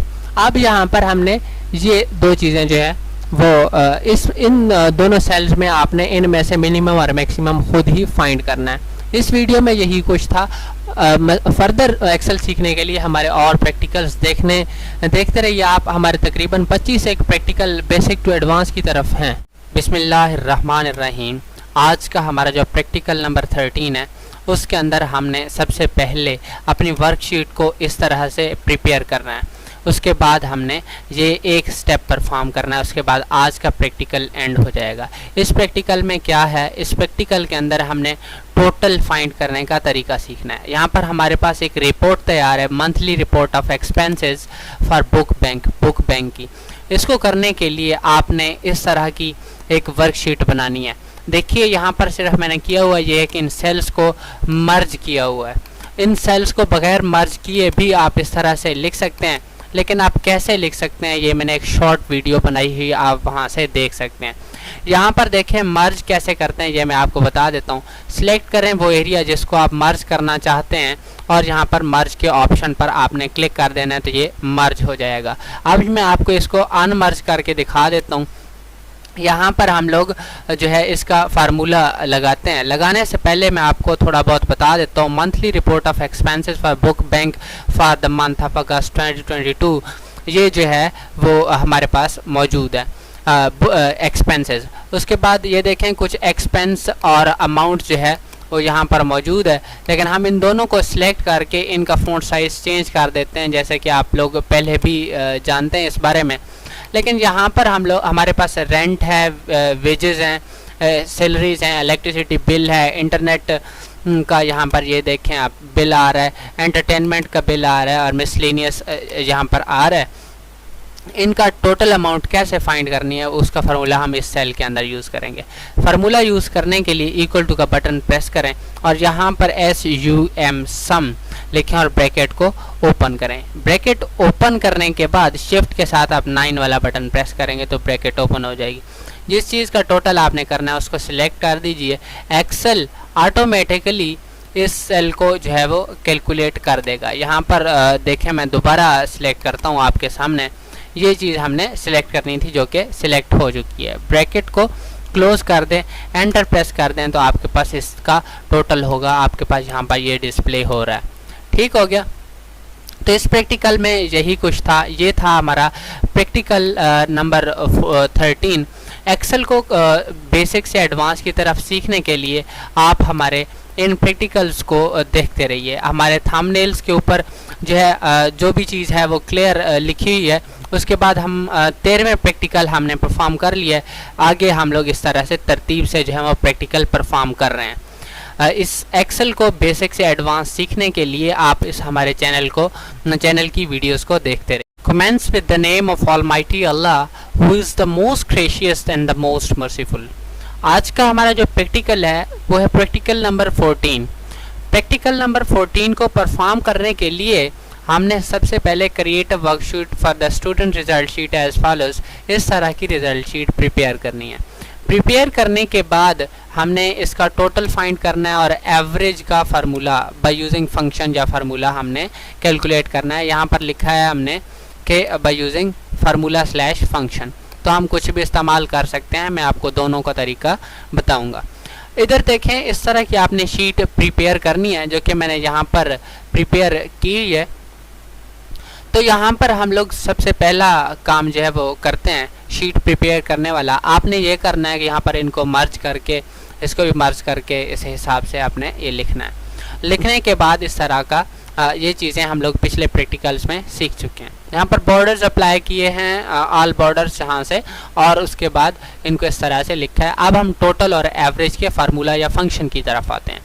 देखिए इन नंबर्स का मैथ, कंप्यूटर और साइंस का अजहर के जो नंबर हैं ये, इसको हम यहाँ पर टोटल करेंगे। टोटल करने के लिए इक्वल टू का बटन प्रेस करें। यही फार्मूला है, यही फंक्शन है। SUM सम लिखें और सम लिखने के बाद यहाँ पर आपने ब्रैकेट को ओपन करना है और जिन नंबर्स का हम टोटल करना चाह रहे हैं उनको सिलेक्ट कर देना है। ये सम खुद ही बता देगा कि इनको जमा करना है। हम लोग शिफ्ट के साथ 0 वाला बटन प्रेस करके इसको एंटर करेंगे तो यहाँ पर इसका टोटल आ जाएगा। यहाँ पर फिल हैंडल के साथ मैं जब ड्रैग करूँगा तो ये जो हैं वो सारे हमारे पास इस तरह से टोटल होके आ जाएंगे ऑटोमेटिकली। अब हमारे पास एवरेज मार्क्स जो है वो वाला फार्मूला आता है। इसके लिए हमारे पास जो फार्मूला है उसके लिए हमने इक्वल टू का बटन प्रेस करना है। प्रेस करने के बाद यहाँ पर हमने लिखना है AVERRAGE। ठीक हो गया। ब्रैकेट को उसी तरह से ओपन करना है जैसे हम पहले फार्मूलाज या फंक्शन को इस्तेमाल करते हुए करते हैं, और जिन नंबर्स की एवरेज हमने फाइंड करनी है उनको हमने सिलेक्ट कर लेना है। ठीक हो गया। अब हमने देखना है कि भाई अजहर के जो एवरेज मार्क्स हैं वो कौन से हैं, तो इनको हम लोग इस तरह से सिलेक्ट कर रहे हैं। तो यहाँ पर सिलेक्ट करने के बाद ये जो है हम इसको ब्रैकेट को क्लोज कर देंगे और यहाँ पर एंटर प्रेस करेंगे तो 52.33 ये जो है उसके एवरेज मार्क्स आ रहे हैं। एवरेज को कैलकुलेट करने का एक और तरीका है जो हम नॉर्मली इस्तेमाल करते हैं, वो मैं आपको यहाँ पर शो कर देता हूँ। इक्वल टू प्रेस करें, इक्वल टू प्रेस करने के बाद यहाँ पर आपने लिखना है SU और M सम, और सम लिखने के बाद उसी तरह से सम वाला फार्मूला प्रेस करना है। जो आंसर आता है उसको डिवाइड करना है, 3 सब्जेक्ट्स हैं तो 3 के ऊपर। इस तरह से आपकी एवरेज भी इस तरह से निकल के आ सकती है। उम्मीद है आपको ये फार्मूला भी समझ आ गया होगा। आप इसको अप्लाई करके चेक करें। अगर आपको ये चीज़ समझ नहीं आती है तो आपने हमारे से पूछ लेना है। कॉन्टैक्ट्स जो हमारे चैनल की डिस्क्रिप्शन में दिए गए हैं। Let's begin with the name of almighty Allah who is the most gracious and the most merciful. ये हमारा प्रैक्टिकल नंबर 15 है माइक्रोसॉफ्ट एक्सेल का। इस प्रैक्टिकल के अंदर हमने सबसे पहले इस तरह की वर्कशीट बनानी है जो कि मैंने यहाँ पर बनाई हुई है। हम आप जो भी काम करेंगे वो यहाँ पर करेंगे, लेकिन पहले करना क्या है ये चीज़ देख लेते हैं। देखिए, हमने सबसे पहले मेडिकल अलाउंस कैलकुलेट करना है, जो हमें बताया गया है वो 40% है। उसके बाद हमने कैलकुलेट करना है मेडिकल अलाउंस नहीं है, ये यहाँ पर हाउस रेंट है जो कि 45% है। ये हमने कैलकुलेट करना है। इसको मैं दोबारा यहाँ पर टाइप कर देता हूँ, HOUSE हाउस RENT। तो उसके बाद हमारे पास 15% कन्वेंस अलाउंस है जो हमने कैलकुलेट करना है। कैलकुलेट करने का तरीका जो है मैं यहाँ पर बताना है। उसके बाद टोटल सैलरी और उसके बाद कैलकुलेट 6% इनकम टैक्स हमने करना है। उसके बाद नेट सैलरी कैसे कैलकुलेट करते हैं इसको एक्सप्लेन भी किया जाएगा, और एक्सप्लेन करने के साथ साथ इसको यहाँ पर करके भी दिखाया जाएगा। यहाँ पर हम अपने प्रैक्टिकल को स्टार्ट करते हैं कहाँ से जी, 40% मेडिकल अलाउंस को। एक्सेल शीट में जाते हैं। इस तरह की वर्कशीट आपने तैयार किया क्या है, हमने मर्ज किया है यहाँ पर इन दोनों सेल्स को, और यहाँ पर बॉर्डर्स अप्लाई किए हैं। फर्दर मोर इनको सिलेक्ट करके यहाँ पर बोल्ड एंड सेंटर अलाइन इनको कर देते हैं ताकि आपको विजिबिलिटी इसकी सही रहे। उसके बाद यहाँ पर हम मेडिकल अलाउंस जो कि हमने 40% कैलकुलेट करना है, इक्वल टू पहले 40% यहाँ पर लिखते हैं, यानी कि 40/100 ये है 40%, और इसको जिस चीज़ के साथ फाइंड करना है उसके साथ मल्टीप्लाई कर देते हैं तो हमारे पास 40% अलाउंस आ जाएगा। फिर इसके बाद सब पे मालूम करने के लिए फिल हैंडल को ड्रैग कर लेते हैं ताकि जो भी चीज़ है वो हम यहाँ पर मालूम कर लेते हैं। एक और चीज़ आपको यहाँ पर बता देता हूँ। फ़र्ज़ करते हैं यहाँ पर आपने इसको नीचे ड्रैग कर दिए तो यहाँ पर इसकी वैल्यू नहीं आएगी, ठीक हो गया। अगर फ़र्ज़ करते हैं यहाँ पर आपने कुछ एंटर कर दिया है तो ये एक्सेल इसकी वैल्यू को खुद ही चेंज कर देगा, जो आपने यहाँ पर देखिए। यहाँ पर कुछ नाम भी लिख देते हैं। यहाँ पर इसका नाम लिखने के बाद हमने हाउस रेंट को कैलकुलेट करना है। हाउस रेंट हमारा है, यहाँ पर हमें नज़र आ रहा है 45%।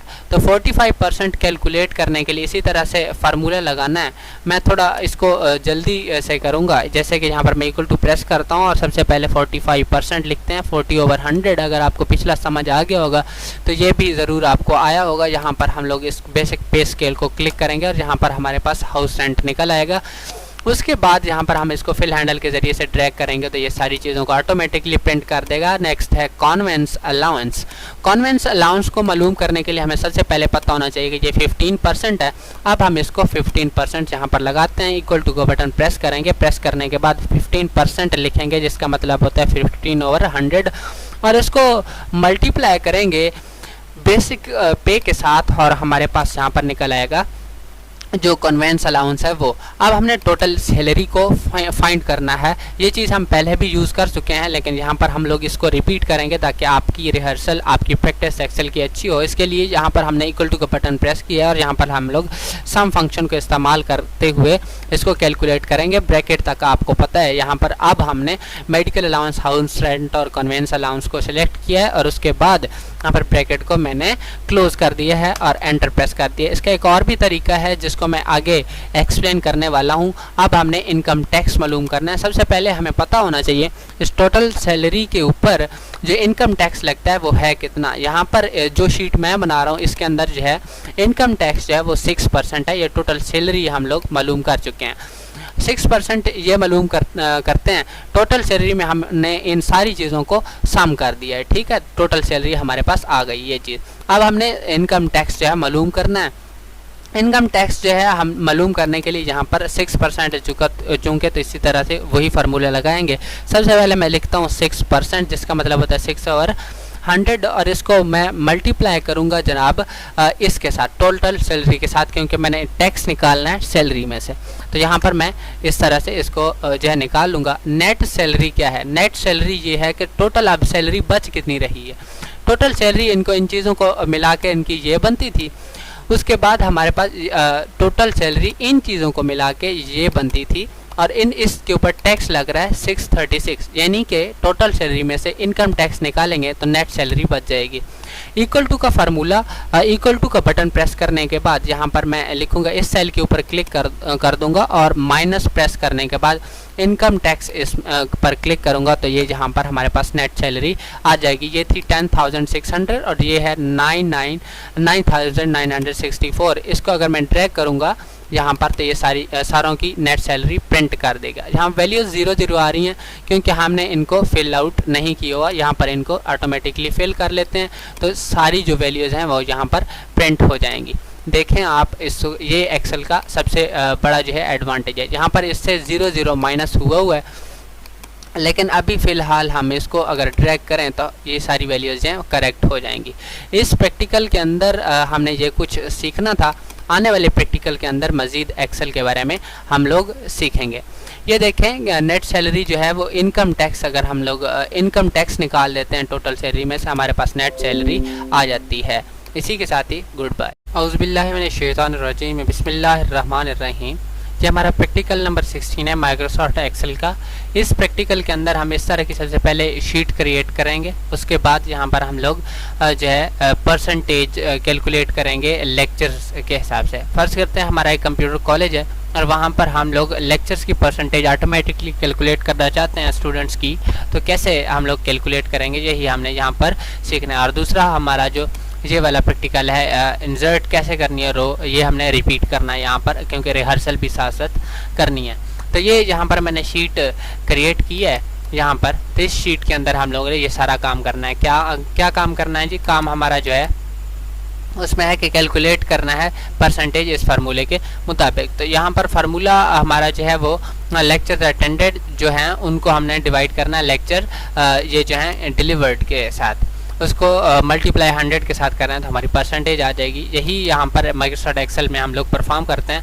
जहाँ पर हमने फार्मूला लगाना है वहाँ पर मैंने क्लिक कर दिया ये जगह। अब देखें आप, यहाँ पर हम लोगों ने इक्वल टू प्रेस करना है। इक्वल टू प्रेस करने के बाद यहाँ पर मैं ब्रैकेट को ओपन करूँगा। ओपन करने के बाद लेक्चर अटेंडेड और यहाँ पर डिवाइड का बटन प्रेस कर दूंगा, और उसके बाद लेक्चर डिलीवर्ड पर क्लिक करने के बाद ब्रैकेट को क्लोज कर दूंगा। मल्टीप्लिकेशन का सिंबल जिसे एस्टेरिक्स भी कहते हैं उसे प्रेस करूंगा और यहाँ पर 100 लिख दूंगा, इनके मल्टीप्लाई बाय 100। एंटर प्रेस करूंगा तो ये परसेंटेज आ गई है कि भाई इस बच्चे ने कितने परसेंट लेक्चर्स को अटेंड किया है। तो यहाँ पर ये देखें, हम लोग इसको ड्रैग करेंगे तो इस सब की परसेंटेज यहाँ पर शो कर देगा। अब हम लोग यहाँ पर राइट क्लिक करते हैं। राइट क्लिक करने के बाद यहाँ पर इंसर्ट पर क्लिक करते हैं, क्योंकि हमने एक रो इंसर्ट करनी है। तो हमारे पास ये ऑप्शंस आ जाएंगे जो हमारे पास पहले भी आते हैं, जो हमने पहले जो है इंसर्ट किए हुए हैं। तो यहाँ पर हम लोग इसको रिपीट कर रहे हैं। तो यहाँ हमने एंटायर रो को इंसर्ट करना है। क्या जी? एंटायर रो। ओके के ऊपर जब मैं क्लिक करूंगा तो यहाँ पर हमारे पास एक रो इंसर्ट हो जाएगी। ये देखें, अब हम लोग यहाँ पर इसको मर्ज करके कुछ टाइप भी कर सकते हैं। यहाँ पर मैं इसको मर्ज कर दूंगा और मर्ज करने के बाद यहाँ पर मैं लिख दूंगा परसेंटेज स्टूडेंट्स अटेंडेंस परसेंटेज। यहाँ पर मैं लिख देता हूँ स्टूडेंट्स अटेंडेंस परसेंटेज। जी ठीक हो गया। फर्दर मोर अगर हम इसको कुछ लगाना चाहते हैं बॉर्डर्स वगैरह, तो यहाँ से हम लोग लगा सकते हैं। ये मैंने इसको बॉर्डर्स लगा दिया, इसको मैंने बोल्ड कर दिया, इसको मैंने अलाइन सेंटर है ये यहाँ पर भी मैं कर सकता हूँ, लेकिन ये सेंटर यहाँ पर रहे। इनको हम लोग सीख चुके हैं अपने चैनल के ऊपर। इस वीडियो में यही कुछ था। आने वाली वीडियोज़ को देखते रहिए। नेक्स्ट वीडियो में हम लोग इफ स्टेटमेंट को सीख। Starting with the name of almighty Allah who is the most gracious and the most merciful. ये हमारा प्रैक्टिकल नंबर 17 है। इसके अंदर हम इफ स्टेटमेंट सीखेंगे। उसके लिए हमने इस तरह की एक वर्कशीट क्रिएट करनी है, जो कि यहाँ पर मैंने क्रिएट की हुई है। इसके अंदर हमने काम करना है, लेकिन क्या काम करना है वो हम यहाँ से देखते हैं। Apply formula to calculate grade using following criteria. इस क्राइटेरिया को अप्लाई करते हुए हमने इफ स्टेटमेंट जो है लगानी है और इस तरह के ग्रेड्स जो है हमने सारे लगाने हैं। ठीक हो गया। उम्मीद है आपको इस चीज़ की समझ आ गई होगी। अब देखिए, अगर ग्रेटर देन इक्वल टू 90 हो तो ग्रेड ए हो, 80 प्लस मार्क्स हो तो ग्रेड बी, 70 प्लस से सी, 60 प्लस डी और बिलो 60 मार्क्स जो है वो फेल यानी कि एफ ग्रेड कहलाएंगे। इन ग्रेड्स को यहाँ से कॉपी कर लेते हैं, ठीक है, और अपनी एक्सेल में जाके अपनी जो इफ स्टेटमेंट है उसका यूज़ करते हैं इन ग्रेड्स के मुताबिक। इसको यहाँ पर मैं पेस्ट कर देता हूँ ताकि यहाँ पर हमें इसको देखने में आसानी रहे। यहाँ पर ये जो बॉक्स है जहाँ पर हम लोग अपना ग्रेड शो करवाना चाह रहे हैं, यहाँ पर मैं इफ स्टेटमेंट को टाइप करूँगा। सबसे पहले यहाँ पर हमने इक्वल टू का बटन प्रेस करना है। प्रेस करने के बाद हमने लिखना है इफ़ में यहाँ पर हम ब्रैकेट को ओपन करेंगे। ब्रैकेट को ओपन करने के बाद यहाँ पर हमने जिस सेल के मार्क्स को टेस्ट करना है उस पर हमने क्लिक कर लेना है। उसके बाद हम लोग यहाँ पर लिखेंगे ग्रेटर देन इक्वल टू 90। ये लिखने के बाद हम लोग यहाँ पर एक कॉमा लगाएंगे और उसके बाद यहाँ पर एक डबल कोटेशन जो है टर्न ऑन करेंगे और ए लिख देंगे। अगर मार्क्स जो हैं वो ग्रेटर देन इक्वल टू 90 है तो ग्रेड ए जो है प्रिंट करना है। फिर यहाँ पर कॉमा लगाना है। उसके बाद लिखना है इफ़ के बाद आपने ब्रैकेट को उसी तरह से ओपन करना है। ब्रैकेट्स के कलर्स चेंज होंगे। जैसे यहाँ पर हमारी स्टार्टिंग वाली ब्रैकेट ब्लैक है तो आने वाली जो लास्ट ब्रैकेट हमारे पास होगी वो भी क्लोज होनी चाहिए ब्लैक कलर के साथ। तो यहाँ पर हम इसी तरह से स्टेटमेंट लिखेंगे। इफ़ क्या हो जी, ये जो मार्क्स हैं A3 सेल के अंदर ये अगर हो ग्रेटर देन या फिर इक्वल टू 80 तो यहाँ पर हमारे पास जो है वो क्या हो, कॉमा के बाद हम लिखेंगे हमारे पास वो ग्रेड बी प्रिंट हो। ठीक हो गया। इसी तरह से हम दोबारा कॉमा लगाते हैं। कॉमा लगाने के बाद यहाँ पर हम लोग इफ़ लिखेंगे। इफ़ लिखने के बाद ब्रैकेट ओपन, इसका कलर और होगा। उसके बाद यहाँ पर हम लोग इसी सेल के ऊपर क्लिक करेंगे क्योंकि नीचे हमने फिल हैंडल के ज़रिए से चीज़ें अप्लाई करनी है। हम लोग यहाँ पर लिखेंगे ग्रेटर देन इक्वल टू 70। लिखने के बाद यहाँ पर हम लोगों ने कॉमा लगाना है। डबल कोटेशन के बाद हमने सी लिखना है, डबल कोटेशन क्लोज करके कॉमा लगा देना है और यहाँ पर हमने दोबारा इफ़ लिखना है। इफ़ लिखने के बाद यहाँ पर हम लोग ब्रैकेट को ओपन करेंगे और इस सेल के ऊपर क्लिक करेंगे और यहाँ पर ग्रेटर देन इक्वल टू 70 लिखेंगे, बल्कि 70 हम लिख चुके हैं, 60 लिखेंगे। ठीक हो गया। तो 60 के बाद क्या हो जी, कॉमा लगाने के बाद डबल कोटेशन के अंदर हम लोग डी लिखेंगे। डी लिखने के बाद यहाँ पर दोबारा हम लोग कॉमा लगाएंगे और यहाँ पर इफ़ लिखेंगे। इफ़ लिखने के बाद हम लोग ब्रैकेट ओपन करेंगे और यहाँ पर इसी सेल के ऊपर क्लिक कर देंगे। क्लिक करने के बाद यहाँ पर लिखेंगे लेस देन इक्वल टू क्या हो जी 60। 60 से अगर छोटा हो या फिर 60 के बराबर हो तो यहाँ पर हमने इसको फेल करना है, बल्कि हम सिर्फ लेस देन वाली कंडीशन लगानी है यहाँ पर। अगर हम लोग यहाँ पर आते हैं दोबारा, ये देखें, इसको मैं इरेज कर देता हूँ और यहाँ पर हम लोग तो क्या हो, यहाँ पर हमने कॉमा लगाना है और यहाँ पर डबल कोटेशन के अंदर हमने एफ लिख देना है। एफ लिखने के बाद इसको क्लोज करना है और ब्रैकेट्स को क्लोज करना शुरू कर देना है। पहले ग्रीन क्लोज हुई है, फिर दूसरा जो हमारे पास कलर है ये वाला, अब ये वाली क्लोज होगी, उसके बाद ये वाली क्लोज होगी और आखिर पर जो ओपन हुई थी, जो सबसे पहले ओपन हुई थी ये वाली, वो जो है वो क्लोज हो जाएगी। अब हम एंटर प्रेस कर सकते हैं और हमारा ग्रेड इस स्टेटमेंट के मुताबिक आएगा। यहाँ पर मैं क्लिक करके फिल हैंडल को ड्रैग करता हूँ, चाहे हज़ारों भी यहाँ पर रिकॉर्ड्स हैं तो ये उनके ग्रेड्स जो है वो प्रिंट ऑटोमेटिकली कर देगा। इस तरह से हम लोग इफ स्टेटमेंट को यूज़ कर सकते हैं। Commence with the name of Almighty Allah, who is the most gracious and the most merciful। यहाँ पर हमारा प्रैक्टिकल नंबर 19 है। 19वें प्रैक्टिकल के अंदर हम लोग जो है वो चार्ट क्रिएट करना सीखेंगे, लेकिन उससे पहले हमारा जो पहला स्टेप है वो ये है कि इस तरह की हमने वर्कशीट क्रिएट करनी है, या जिस तरह की वर्कशीट को आप चार्ट्स के अंदर डिस्प्ले करना चाहते हैं वो कुछ भी हो सकता है। स्टूडेंट्स की प्रोग्रेस हो सकती है, बिजनेस की प्रोग्रेस हो सकती है जिसे आप चार्ट्स के अंदर डिस्प्ले करना चाहते हैं। लेकिन हमारे पास ये एक सैम्पल डेटा है, जिसको हम एक कॉलम चार्ट के अंदर कन्वर्ट करेंगे। कन्वर्ट करने के लिए एक्सेल के अंदर इस तरह का एक डाटा मैंने बनाकर लिखा हुआ है, जिसका स्क्रीनशॉट स्निपिंग टूल के ज़रिए से मैंने आपको यहाँ पर डिस्प्ले किया हुआ है। तो अब हम लोग जो है एक्सेल में आते हैं और इस डाटा को सिलेक्ट करते हैं जहाँ पर हमने इसका चार्ट बनाना है। चार्ट बनाने के लिए आपने इंसर्ट टैब पर क्लिक करना है। ये होम टैब है, ये सारे टैब्स हैं, ठीक हो गया। तो ये इंसर्ट टैब है, इस पर हमने क्लिक करना है। फिर चार्ट्स का ग्रुप है, हमने कॉलम चार्ट एक जो है वो क्रिएट करना है। तो मैं यहाँ पर क्लिक करूँगा। चार्ट्स की मजीद कैटेगरीज लाइन, पाई और बार, इनके बारे में सब के बारे में मैंने एक वीडियो बनाई हुई है कि कौन सा चार्ट कहाँ पर इस्तेमाल क्यों करना है, उसकी वजह क्या है इस्तेमाल करने की और उसका फ़ायदा क्या है, ये सब कुछ मैंने बताया हुआ है। उस वीडियो को आप देखकर इस चीज़ को सिलेक्ट कर सकते हैं कि कब कौन सा चार्ट आपने इस्तेमाल करना होगा। इस वक्त हम लोग लाइन चार्ट को सिलेक्ट करेंगे। अब चार्ट्स की कुछ कैटेगरीज होती हैं, जैसे ये है तो कॉलम चार्ट, लेकिन ये 2D चार्ट्स हैं, ये 3D हैं, ये सिलेंडर है, ये कौन है, ये पिरामिड शेप के हैं और आर चार्ट टाइप्स यहाँ पर भी शो हो जाएंगे। लेकिन हम लोग एक सिंपल चार्ट फिलहाल अप्लाई करके देखते हैं। इसको अप्लाई करने के लिए आपने सिंपली क्लिक करना है और क्लिक करने के बाद इसको थोड़ा सा एडजस्ट कर लेना है, और तो तभी आपको ये क्लियरली नज़र आएगा कि ये जो हमारा डाटा है यहाँ पर हमें हमारे इस चार्ट के अंदर डिस्प्ले हो गया। तो इसको अगर हम लोग एडजस्ट करें यहाँ पर, तो ये जो है हमारा चार्ट जो है हमें नज़र आ जाएगा और हमारा डाटा भी हमें वाज़ेह तौर पर यहाँ पर नज़र आ रहा है। उम्मीद है आपको ये चीज़ जो है वो क्लियर हो गई होगी। तो यहाँ पर ये जो नीचे है ये चार्ट एरिया है, इसको चार्ट एरिया कहा जाता है। हम लोगों ने चार्ट को फिटिंग कर लिया, लेकिन चार्ट एरिया को फिट करने का ये वाला तरीका है जो अब मैंने इस्तेमाल किया। तो ये हमारा डाटा था, जिस डाटा के अंदर हमने कॉलम चार्ट को अप्लाई किया है।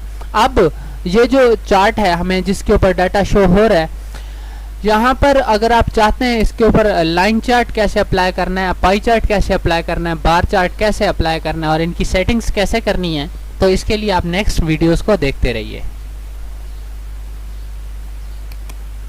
बिस्मिल्लाहिर्रहमानिर्रहीम। इस वीडियो में ये प्रैक्टिकल 20 हम करेंगे माइक्रोसॉफ्ट एक्सेल का। ये बड़ी हम तरतीब से जो है इस चीज़ को सीख रहे हैं। यहाँ पर हमने क्रिएट द फॉलोइंग वर्कशीट, इस वर्कशीट को सबसे पहले क्रिएट करना है, जिसको यहाँ पर मैंने क्रिएट कर रखा है।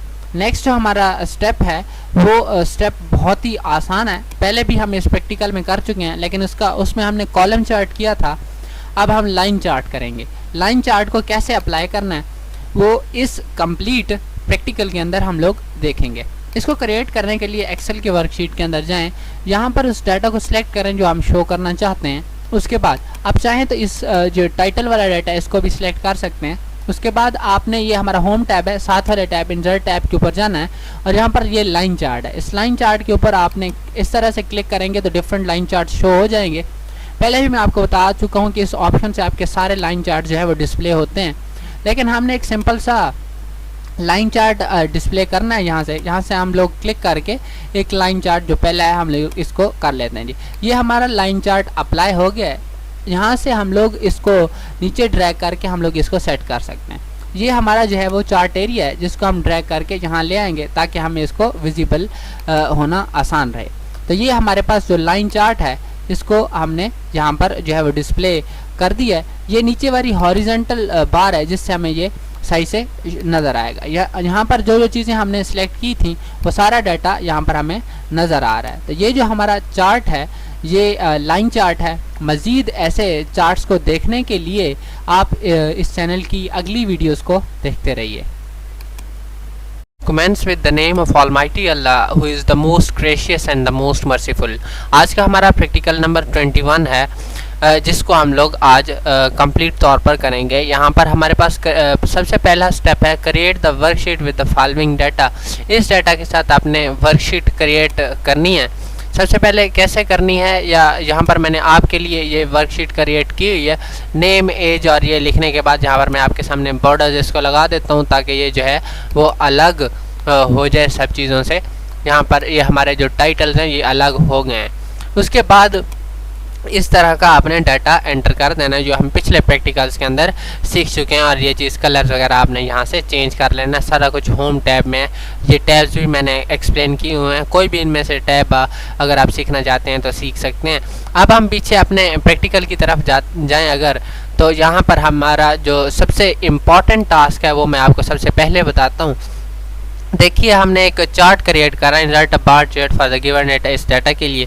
तो कैसे चार्ट क्रिएट करना है ये सबसे आखिरी पॉइंट है हमारा। और सबसे पहला जो पॉइंट है, अप्लाई सम फार्मूला या फंक्शन। इनको ऐड करने के लिए सम का फार्मूला या फंक्शन यहाँ पर हमने लगाना है। उसके बाद यहाँ पर जो है अप्लाई एवरेज फंक्शन या फार्मूला, एवरेज वेट कैलकुलेट करने के लिए यहाँ पर हमने एवरेज फंक्शन निकालना है। उसके बाद हमारा नेक्स्ट स्टेप है मिनिमम वैल्यू, यहाँ पर मिनिमम वेट हमने फाइंड करना है। और उसके बाद नेक्स्ट जो हमारा स्टेप है उसके अंदर हमने मैक्सिमम जो वैल्यू है वो यहाँ पर हमने वेट की वैल्यू फाइंड करनी है। और आखिर पर हमने चार्ट इंसर्ट करना है।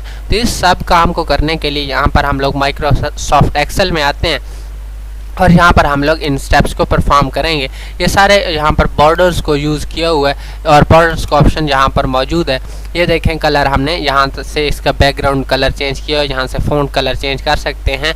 तो ये प्रैक्टिकल्स हमने पहले भी मतलब इन फंक्शंस को यूज़ किया हुआ है, लेकिन यहाँ पर हमारे ये रिपीट हो रहे हैं, रिहर्सल एक किस्म की हो रही है।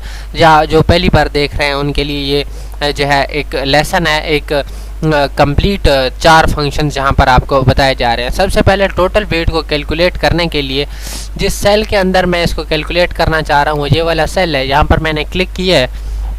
क्लिक करने के बाद यहाँ पर मैंने इक्वल टू का बटन प्रेस करने के बाद यहाँ पर मैं एस यू और एम सम करूँगा, क्योंकि मैंने टोटल करना है। यहाँ पर मैं ब्रैकेट को ओपन करके जिन चीज़ों का मैंने टोटल करना है उनको मैं सिर्फ सिलेक्ट कर दूंगा और उसके बाद मैं ब्रैकेट को क्लोज कर दूंगा। यहाँ एंटर प्रेस करूँगा तो इसका टोटल वेट ये आ जाएगा। इन सब का जो टोटल वेट है वो ये वाला है, ठीक हो गया, ये जहाँ पर आपको नज़र आ रहा है।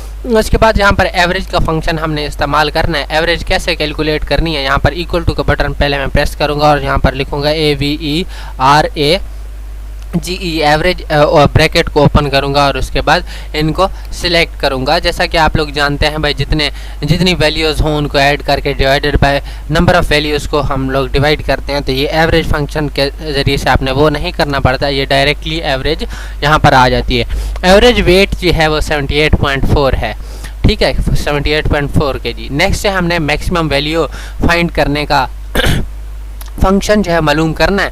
मालूम करने के लिए आपने इक्वल टू का बटन प्रेस करना है और प्रेस करने के बाद यहाँ पर आपने MA और X लिख देना है, सिर्फ मैक्स लिखने के बाद ब्रैकेट को ओपन करना है और इनको सिलेक्ट कर देना है जिन वैल्यूज़ में से हम मैक्सिमम वैल्यू को ओपन करना चाहते हैं। चाहे हज़ारों वैल्यूज़ हों तो ये मैक्सिमम वैल्यू को शो कर देगा। नेक्स्ट स्टेप हमारा है मिनिमम फंक्शन जो है इस्तेमाल करना है। मिनिमम वैल्यू मिनिमम वेट मालूम करना है, MI और N लिख दें। ब्रैकेट को ओपन करने के बाद यहाँ पर आप इनको सिलेक्ट करके ब्रैकेट को जो है क्लोज कर दें। क्लोज करने के बाद एंटर जब आप प्रेस करेंगे तो ये मिनिमम वैल्यू इस वेट के अंदर से जो है वो शो हो जाएगी। अभी हमने क्या करना है, हमने सारा डाटा का जो है एक चार्ट जो है वो क्रिएट करना है। ये वाला हमारा लास्ट ऑप्शन है। चार्ट क्रिएट करने के लिए मैंने डाटा को सिलेक्ट किया है, लेकिन ये नेम वेट और ये चीज़ें सिलेक्ट नहीं है, ये भी मैं सिलेक्ट कर सकता हूँ। आप चाहें तो छोड़ भी सकते हैं, लेकिन यहाँ पर हम लोग इंसर्ट पर जाएंगे। इंसर्ट करने के बाद यहाँ पर हमारे डिफरेंट काइंड ऑफ चार्ट्स ये जो हैं वो शो हो रहे हैं ये चार्ट्स के ग्रुप के अंदर। उसके बाद हम लोग पाई चार्ट जो है वो क्रिएट करना है, जो कि तो मैं पाई चार्ट के ऊपर क्लिक करूंगा यहाँ पर, तो ये different kinds of pie charts हैं। नीचे एक ऑप्शन होता है जो ऑल किस्म के पाई चार्ट्स को यहाँ पर शो करता है। मज़ीद फर्दर मोर अगर यहाँ पर मैं क्लिक करूँगा तो ये pie charts, line chart, column chart, हर तरह के चार्ट्स यहाँ पर आ जाएंगे। ऑल टाइप्स ऑफ चार्ट इस तरह से शो होते हैं। अब हमने पाई चार्ट का कोई एक कैटेगरी सेलेक्ट करनी है। 2D है, यहाँ पर 3D है, दो तरह के हैं। तो यहाँ पर मैं 2D में से सबसे पहला सेलेक्ट करता हूँ, तो ये चार्ट जो है वो इंसर्ट हो गया। बाकी जो चीज़ें हमने डाटा सेलेक्ट किया था वो यहाँ पर शो हो रहा है। ये पाई चार्ट है, इसको एडजस्टमेंट थोड़ा सा करना है। इस साइड वाले स्क्रॉल बार को आपने नीचे की तरफ लेके जाना है। जाने के बाद यहाँ पर इसका जो चार्ट एरिया है इसको हमने थोड़ा सा जो है वो एडजस्ट कर देना है। एडजस्ट करने के बाद हम लोग नीचे वाली स्क्रॉल बार को इसको कंप्लीट तौर पर देखने के लिए भी इस्तेमाल कर सकते हैं। इस तरह से इस साइड को भी हम जो है वो कम करना चाहें तो कर सकते हैं इस तरह से। मज़ीद फर्दर मोर हम इसको इस साइड से पेज पर फुल व्यू के लिए यहाँ पर हम इसके साथ इसको एडजस्ट कर देते हैं। एडजस्ट करने के बाद हम इस स्क्रॉल बार को इस तरफ कर देंगे क्योंकि अब हमारा जो सिंगल जो पेज है वो यहाँ पर हमें नज़र आ रहा है। और अब हम लोग इस स्क्रॉल बार को भी ऊपर कर सकते हैं ताकि हमारा जो चार्ट है हमें सही तरह से नज़र आ सके।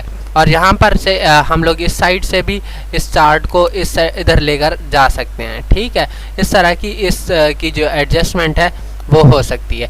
और इस कोने से जो है अगर हम लोग चाहें तो इसको इस तरफ बढ़ा कर लेके जा सकते हैं अपनी स्क्रीन पर एडजस्ट करने के लिए। इस वीडियो में हमने ये कुछ सीखना था। आने वाला प्रैक्टिकल हमारे तकरीबन 4 प्रैक्टिकल्स रह गए हैं जो कि बहुत ही इम्पॉर्टेंट हैं। उनको सीखने के लिए आप हमारे इस चैनल की वीडियोस को देखते रहिए, चैनल को सब्सक्राइब कीजिए, वीडियोस को शेयर कीजिए। Start with the name of almighty Allah who is the most gracious and the most merciful. इस वीडियो के अंदर हमने इस तरह की एक वर्कशीट क्रिएट करनी है और उसके बाद यहाँ पर एक इसका चार्ट क्रिएट करना है जो सबसे इम्पॉर्टेंट चीज़ है। और सबसे पहले हमने इसका टोटल फाइंड करना है, एवरेज फाइंड करनी है और उसके बाद फिल हैंडल क्या होता है ये मैंने आपको बताना है। ठीक हो गया। और परसेंटेज भी फाइंड करनी है। लेकिन ये डाटा है किस चीज़ के बारे में? ये एक वीक का डाटा है। ये किसी स्कूल, शॉप्स, स्टेशंस, अदर्स यानी किसी और चीज़ के बारे में डाटा हो सकता है। बेसिकली अगर आप एक वीक का डेटा निकालना चाहते हैं कि किन लोगों ने ब्लू लाइन टैक्सीज़ के अंदर जो है वो स्कूल जो है वो ट्रैवलिंग की है, या फिर ये डाटा हो सकता है कि एक वीक का किसी बंदे का जो डाटा है वो आप निकालें किन लोगों ने बाइक के ऊपर सफ़र किया है। तो यहाँ पर हमने इस वीक के अंदर जो है वो ये डाटा कैलकुलेट किया है। उस डाटा का हमने टोटल मालूम करना है, एवरेज मालूम करनी है, परसेंटेज मालूम करनी है और उसके बाद फिल हैंडल के बारे में आपको बताना है और एक चार्ट भी इसके बारे में क्रिएट करना है। तो इस प्रैक्टिकल को करने के लिए हम लोग अपने माइक्रोसॉफ्ट एक्सेल की शीट में जाएंगे। आने के बाद यहाँ पर ये जो है हम इसका सबसे पहले टोटल मालूम कर लेते हैं। टोटल मालूम करने के लिए यहाँ पर हम लोग इक्वल टू का बटन और यहाँ पर सम फंक्शन जो है हम लोग इस्तेमाल करेंगे। इसको करने के लिए यहाँ पर हमने ब्रैकेट के बाद इस जिसका टोटल करना है उसे हम लोग सिलेक्ट करके ब्रैकेट को क्लोज करके एंटर करेंगे तो यहाँ पर हमारे पास इसका टोटल जो है वो आ जाएगा। उसके बाद यही फार्मूला आपने इधर भी अप्लाई करना है, लेकिन जो है वैल्यूज़ इनको सिलेक्ट करनी है ये जो आपके सामने है। अब हम परसेंटेज की तरफ जाते हैं। परसेंटेज को मालूम करने के लिए हमारे पास जो फार्मूला होता है वो ये है कि भाई total divided by 10 multiply by 100 इस चीज़ को। ठीक है। उसके बाद परसेंटेज के बाद यहाँ पर एवरेज आती है। एवरेज का जो फार्मूला है वो इक्वल टू AVERAGE एवरेज लिखने के बाद यहाँ पर हम लोग ब्रैकेट को ओपन करेंगे और इनको सिलेक्ट जब हम लोग करेंगे तो यहाँ पर जो है वो इसको हमने यहाँ पर एंटर प्रेस करना है तो ये इसका एवरेज जो वैल्यू है वो आ जाएगी। यही फार्मूला आपने इन वैल्यूज़ के ऊपर इसी तरह से अप्लाई करना है दोबारा टाइप करके, या इस तरह से ये जो है यहाँ पर हमारे पास इसकी जिसे हम कहते हैं कि ये फार्मूला बार है। इस फार्मूला बार से यहाँ पर आप कॉपी करें, यहाँ पेस्ट करें, लेकिन इन वैल्यूज़ को आपने लाजमी चेंज करना है, दोबारा से अरेज करके सिलेक्ट करना है। अब जो है हम लोग इसको थोड़ा सा रीडू करते हैं या इसको इरेज ही कर देते हैं। इरेज करने के बाद हम लोग अपने स्टेप्स को अगर देखें तो इस माइक्रोसॉफ्ट वर्ड की शीट में तो हमारे पास परसेंटेज वाला जो है वो करने वाला नहीं है। ये वाला जो है हम लोग पहले प्रैक्टिकल्स के अंदर कर चुके हैं। बहुत आसान है। अगर आपका इसके बारे में कोई क्वेश्चन है तो आप हमारी पिछली वीडियो को देखें या फिर हमारे कॉन्टैक्ट्स को इस्तेमाल करके हमसे आप पूछ सकते हैं। फर्दर मोर अगर यहाँ पर हम लोग इस प्रैक्टिकल के अंदर आएँ तो ये जो हमारे हैं 2 जो है ये हमारे हो गए हैं। ठीक हो गया। इसको करने के बाद यहाँ पर फिल हैंडल क्या है? फिल हैंडल जो है बेसिकली एक्सेल में जाकर मैं एक्सप्लेन करता हूँ। यहाँ पर फिल हैंडल ये है कि यहाँ पर फ़र्ज़ करते हैं मैंने यहाँ पर लिखा है JANUAR जनवरी, तो ये अगर मैं यहाँ पर इसको जो है ऑटोमेटिकली फिल करना चाहता हूँ तो कैसे करूँगा? ये देखें यहाँ पर अगर मैं अब प्लस का या माउस का जो है निशान जहाँ पर मैं घुमा रहा हूँ, आप देखें कैसा है। और इस कोने के ऊपर जब मैं लेकर जाऊंगा तो अब इसका स्टाइल कैसा है, यही बेसिकली फिल हैंडल है। फिल हैंडल को मैं ड्रैग करूंगा, ठीक है, तो ये इस तरह से ऑटोमेटिकली फिलिंग होगी। इसी तरह से नंबर की फिलिंग भी हो सकती है। जैसे मैं यहाँ पर 1 लिखता हूँ, ठीक है, या फ़र्ज़ करते हैं 1 2 हाँ चले 1 ही लिख देता हूँ। यहाँ पर एक सीरीज़ ये बता देता हूँ, एक और सीरीज़ भी बता दूंगा। ये इस तरह से ये रिपीट हो गए। लेकिन यहाँ पर हम लोग क्लिक करके इसको फिल सीरीज़ करेंगे तो ये काउंटिंग हमारे पास आ जाएगी। इसी तरह से फ़र्ज़ करते हैं मैं यहाँ पर लिखता हूँ 3, उसके बाद नीचे मैं 5 लिख देता हूँ। और इन दोनों को जब मैं सिलेक्ट करके यहाँ पर फिल हैंडल के ऊपर आऊँगा तो इस तरह की हमारे पास सीरीज़ आ जाएगी 3 5 7 9 11 13 15 ये वाली, ठीक है। तो इस प्रैक्टिकल में हमने ये कुछ तो सीखना था, लेकिन हमने एक चार्ट जो है वो क्रिएट करना था। उस चार्ट के लिए हम लोग इस डाटा को सिलेक्ट कर लेते हैं। सिलेक्ट करने के बाद यहाँ पर हम लोग इंसर्ट टैब के अंदर जाएंगे और यहाँ पर हम लोग bar chart, pie chart, line chart, column chart सारे सीख चुके हैं। इनमें से कोई एक चार्ट आज हम लोग अप्लाई कर देते हैं। ये जैसे कि एरिया और स्क्रैट्स ये भी हैं, तो यहाँ पर अगर हम लोग क्लिक करें तो ये जो हमारे पास स्कैटर वाला चार्ट है ये हम अप्लाई यहाँ पर करते हैं। इसको जब हमने अप्लाई किया है तो ये हमारे पास शो हो गया। ये जो डाटा हमने सेलेक्ट किया था वो भी यहाँ पर आपको नज़र आ रहा है। फर्दर मोर अगर हम इस स्क्रॉल बार को नीचे आएँ यहाँ पर तो हमें सारा ये डाटा नज़र आ जाएगा। तो ये हमारा जो है स्कैटर चार्ट के ज़रिए से ये डाटा है। फर्दर मोर हमारे चैनल के ऊपर एक वीडियो है जिसके अंदर ये बताया गया कि कौन सा चार्ट कब, क्यों और कैसे इस्तेमाल करना है। उस वीडियो को आप देख के चार्ट्स को यूज़ करने की मुकम्मल गाइडेंस हासिल कर सकते हैं। फर्दर मोर हमारे नेक्स्ट प्रैक्टिकल को देखने के लिए हमारे इस चैनल को आपने सब्सक्राइब करना है और आने वाली नोटिफिकेशन हासिल करने के लिए बेल आइकन को ऑन करना है। Friends, with the name of Almighty Allah, who is the most gracious and the most merciful.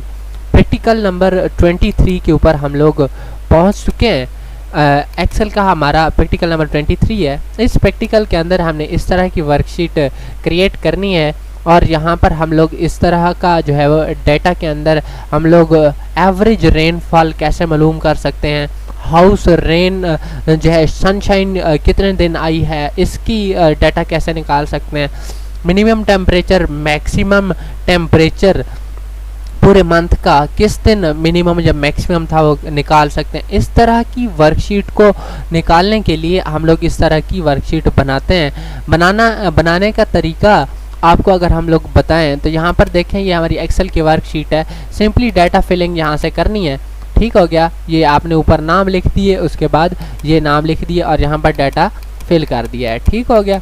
Fill करने के बाद यहाँ पर हम लोग अपने MS वर्ड के अंदर आते हैं और अब हम देखते हैं करना क्या है। हमने मंथ का एवरेज रेनफॉल निकालना है। कैसे निकालेंगे ये अब हम बताते हैं। और कोई एक चार्ट इंसर्ट करना है। देखिए पिछली वीडियोस के अंदर अगर हम चार्ट्स ग्रुप के अंदर आए तो हम लोग line chart, pie chart, bar chart और स्कैटर चार्ट को जो है वो सीख चुके हैं। अब हमारा एरिया चार्ट रहता है तो यहाँ पर हम लोग एरिया चार्ट को अप्लाई करेंगे और यहाँ पर अदर काइंड्स ऑफ चार्ट्स भी हमको मिल जाती हैं जिससे हम स्टॉक चार्ट कहते हैं, सरफेस चार्ट कहते हैं, ठीक है, डफनट चार्ट कहते हैं, ठीक है, बबल चार्ट, या ये सारे जो हमारे पास चार्ट जो है वो मौजूद हैं। ऑल चार्ट्स ऑफ टाइप हमारे पास यहाँ से आते हैं तो इनको हम यहाँ से अप्लाई कर सकते हैं, ठीक है। तो उसके बाद हम माइक्रोसॉफ्ट वर्ड के अंदर जाते हैं और यहाँ पर जो है इस चीज़ को जो है वो लिख देते हैं। यहाँ पर हम लोग एरिया चार्ट जो है वो अप्लाई करेंगे, ठीक हो गया। एरिया चार्ट को अप्लाई करने के बाद यहाँ पर हम लोग अपना पहला टास्क परफॉर्म करते हैं कि एवरेज जो है वो कैसे निकालनी है इस रेनफॉल की। तो यहाँ पर एक्सेल में आने के बाद यहाँ एवरेज का ये कॉलम है, यहाँ पर इसको मैं थोड़ा सा मर्ज कर देता हूँ। मर्ज करने के बाद इसमें आपने करना क्या है, फार्मूला लगाना है। फार्मूला लगाने के लिए इक्वल टू का बटन प्रेस करना होगा और एवरेज जो है वो आपने लिखनी है। यहाँ पर एवरेज जब आप लिखेंगे और ब्रैकेट को ओपन करेंगे और अपने डाटा को सिलेक्ट जब आप करेंगे, यहाँ से जितना डाटा आपका है, जैसे कि हमारा यहाँ तक डाटा है, और ब्रैकेट को आप क्लोज करेंगे और एंटर प्रेस करेंगे तो आपके पास जो डाटा है वो शो हो जाएगा। इस नीचे वाले स्क्रॉल बार से मैं इस तरफ अगर आऊँ तो हमारा जो एवरेज रेनफॉल है वो 55 है। इस सारे डाटा को मैं सिलेक्ट करके अब एरिया चार्ट जो है वो यहाँ इसके ऊपर अप्लाई करूँगा। इस वीडियो में हम लोग यही सीख रहे हैं कि एरिया चार्ट कैसे अप्लाई करना। अगर मैं इस हैंडल के ऊपर क्लिक करूंगा तो यहाँ पर हमारे पास 2D और 3D चार्ट हैं और further more all types of chart हैं वो यहाँ से आते हैं, लेकिन यहाँ से हम 2D चार्ट को अप्लाई कर देते हैं। ये जो हमारा जो है एरिया चार्ट है, ठीक हो गया। इसकी हम एडजस्टमेंट कर सकते हैं किस तरह से, ये देखिए इस जो है कोने से आप लोग इसको यहाँ पर कम कर सकते हैं और इस हॉरिजेंटल बार से आप इसको कम्प्लीटली देख सकते हैं। ये हमारा चार्ट है, जो डाटा हमने सेलेक्ट किया था वो यहाँ पर इसके ऊपर शो हो रहा है। तो इस वीडियो के अंदर हमने ये कुछ सीखना था। हमारी आने वाली वीडियोस के अंदर आप हमारे चैनल को देखते रहिए, लेकिन आने वाली वीडियोस में हम लोग ये कुछ अपलोड करने वाले हैं। फर्दर मोर आप हमारे चैनल को सब्सक्राइब भी कर सकते हैं। Commence with the name of Almighty Allah who is the most gracious and the most merciful। आज का हमारा माइक्रोसॉफ्ट एक्सेल का प्रैक्टिकल नंबर 24 है। यहाँ पर इस प्रैक्टिकल के अंदर हमने सबसे पहले ये एक वर्कशीट क्रिएट करनी है इस तरह की। उसके बाद हमने इसके ऊपर ऑटो फिल्टर अप्लाई करने का जो है वो तरीका सीखना है। देखिए हमने ऑटो फिल्टर जो है हमारे पास टाइम को सेव करने के लिए इस्तेमाल होता है, लेकिन टाइम वेस्ट किए बगैर हम लोग यहाँ पर देखते हैं कि इसको कैसे अप्लाई किया जाता है।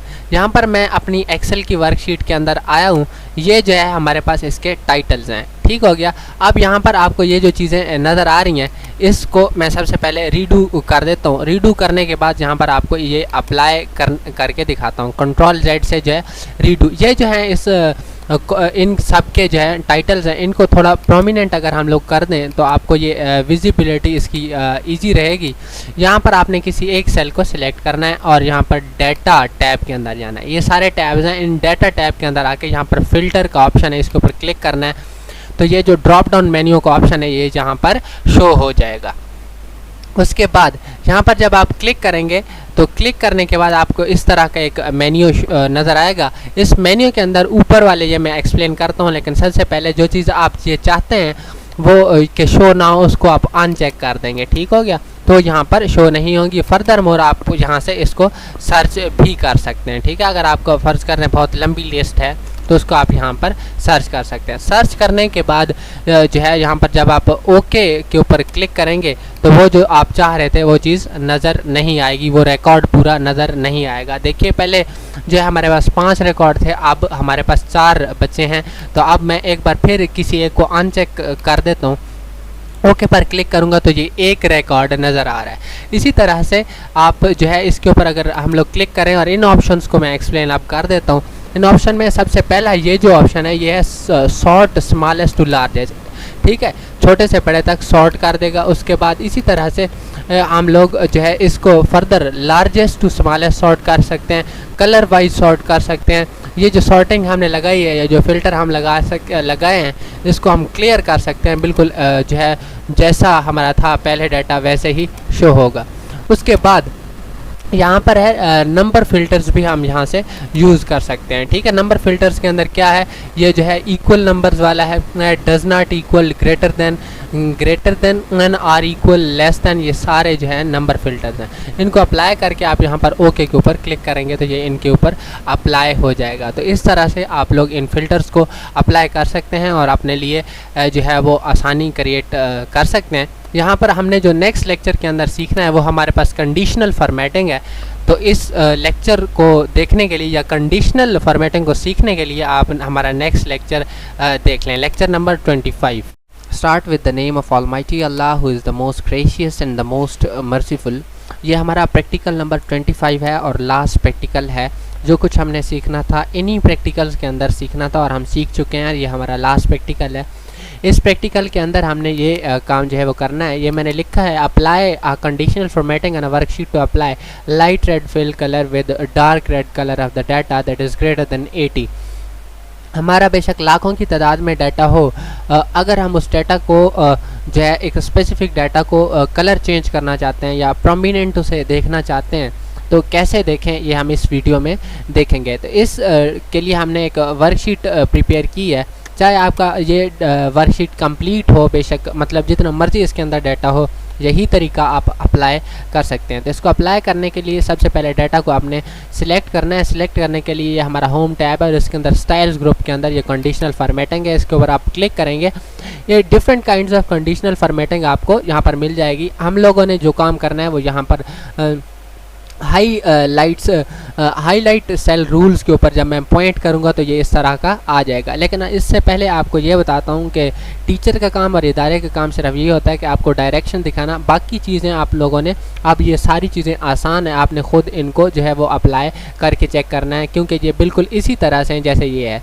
तो हाईलाइट सेल रूल्स के अंदर मैं ग्रेटर देन के ऊपर क्लिक करूँगा, ठीक है। तो हमने 80 से ऊपर वाले जो नंबर हैं वो क्लिक करने हैं। यहाँ से यहाँ देखिए उधर कलर चेंज भी हो रहा है, लेकिन जहाँ पर अगर फ़र्ज़ करते हैं मैं लिखता हूँ 80 या जहाँ पर मैं 70 लिख देता हूँ। देखिए कोई भी नंबर आप लिखेंगे 2-3 बार मैं आपको करके यहाँ पर दिखा देता हूँ। इस बार मैं 80 लिख रहा हूँ और यहाँ पर इन स्टाइल्स वाले ऑप्शन में जाऊँगा तो यहाँ पर पहला है light red fill with dark red text, तो इसके ऊपर मैं क्लिक कर देता हूँ। पहले भी इसी के ऊपर क्लिक था, ओके के ऊपर क्लिक करूँगा तो ये इस तरह से सिलेक्ट हो जाएगा।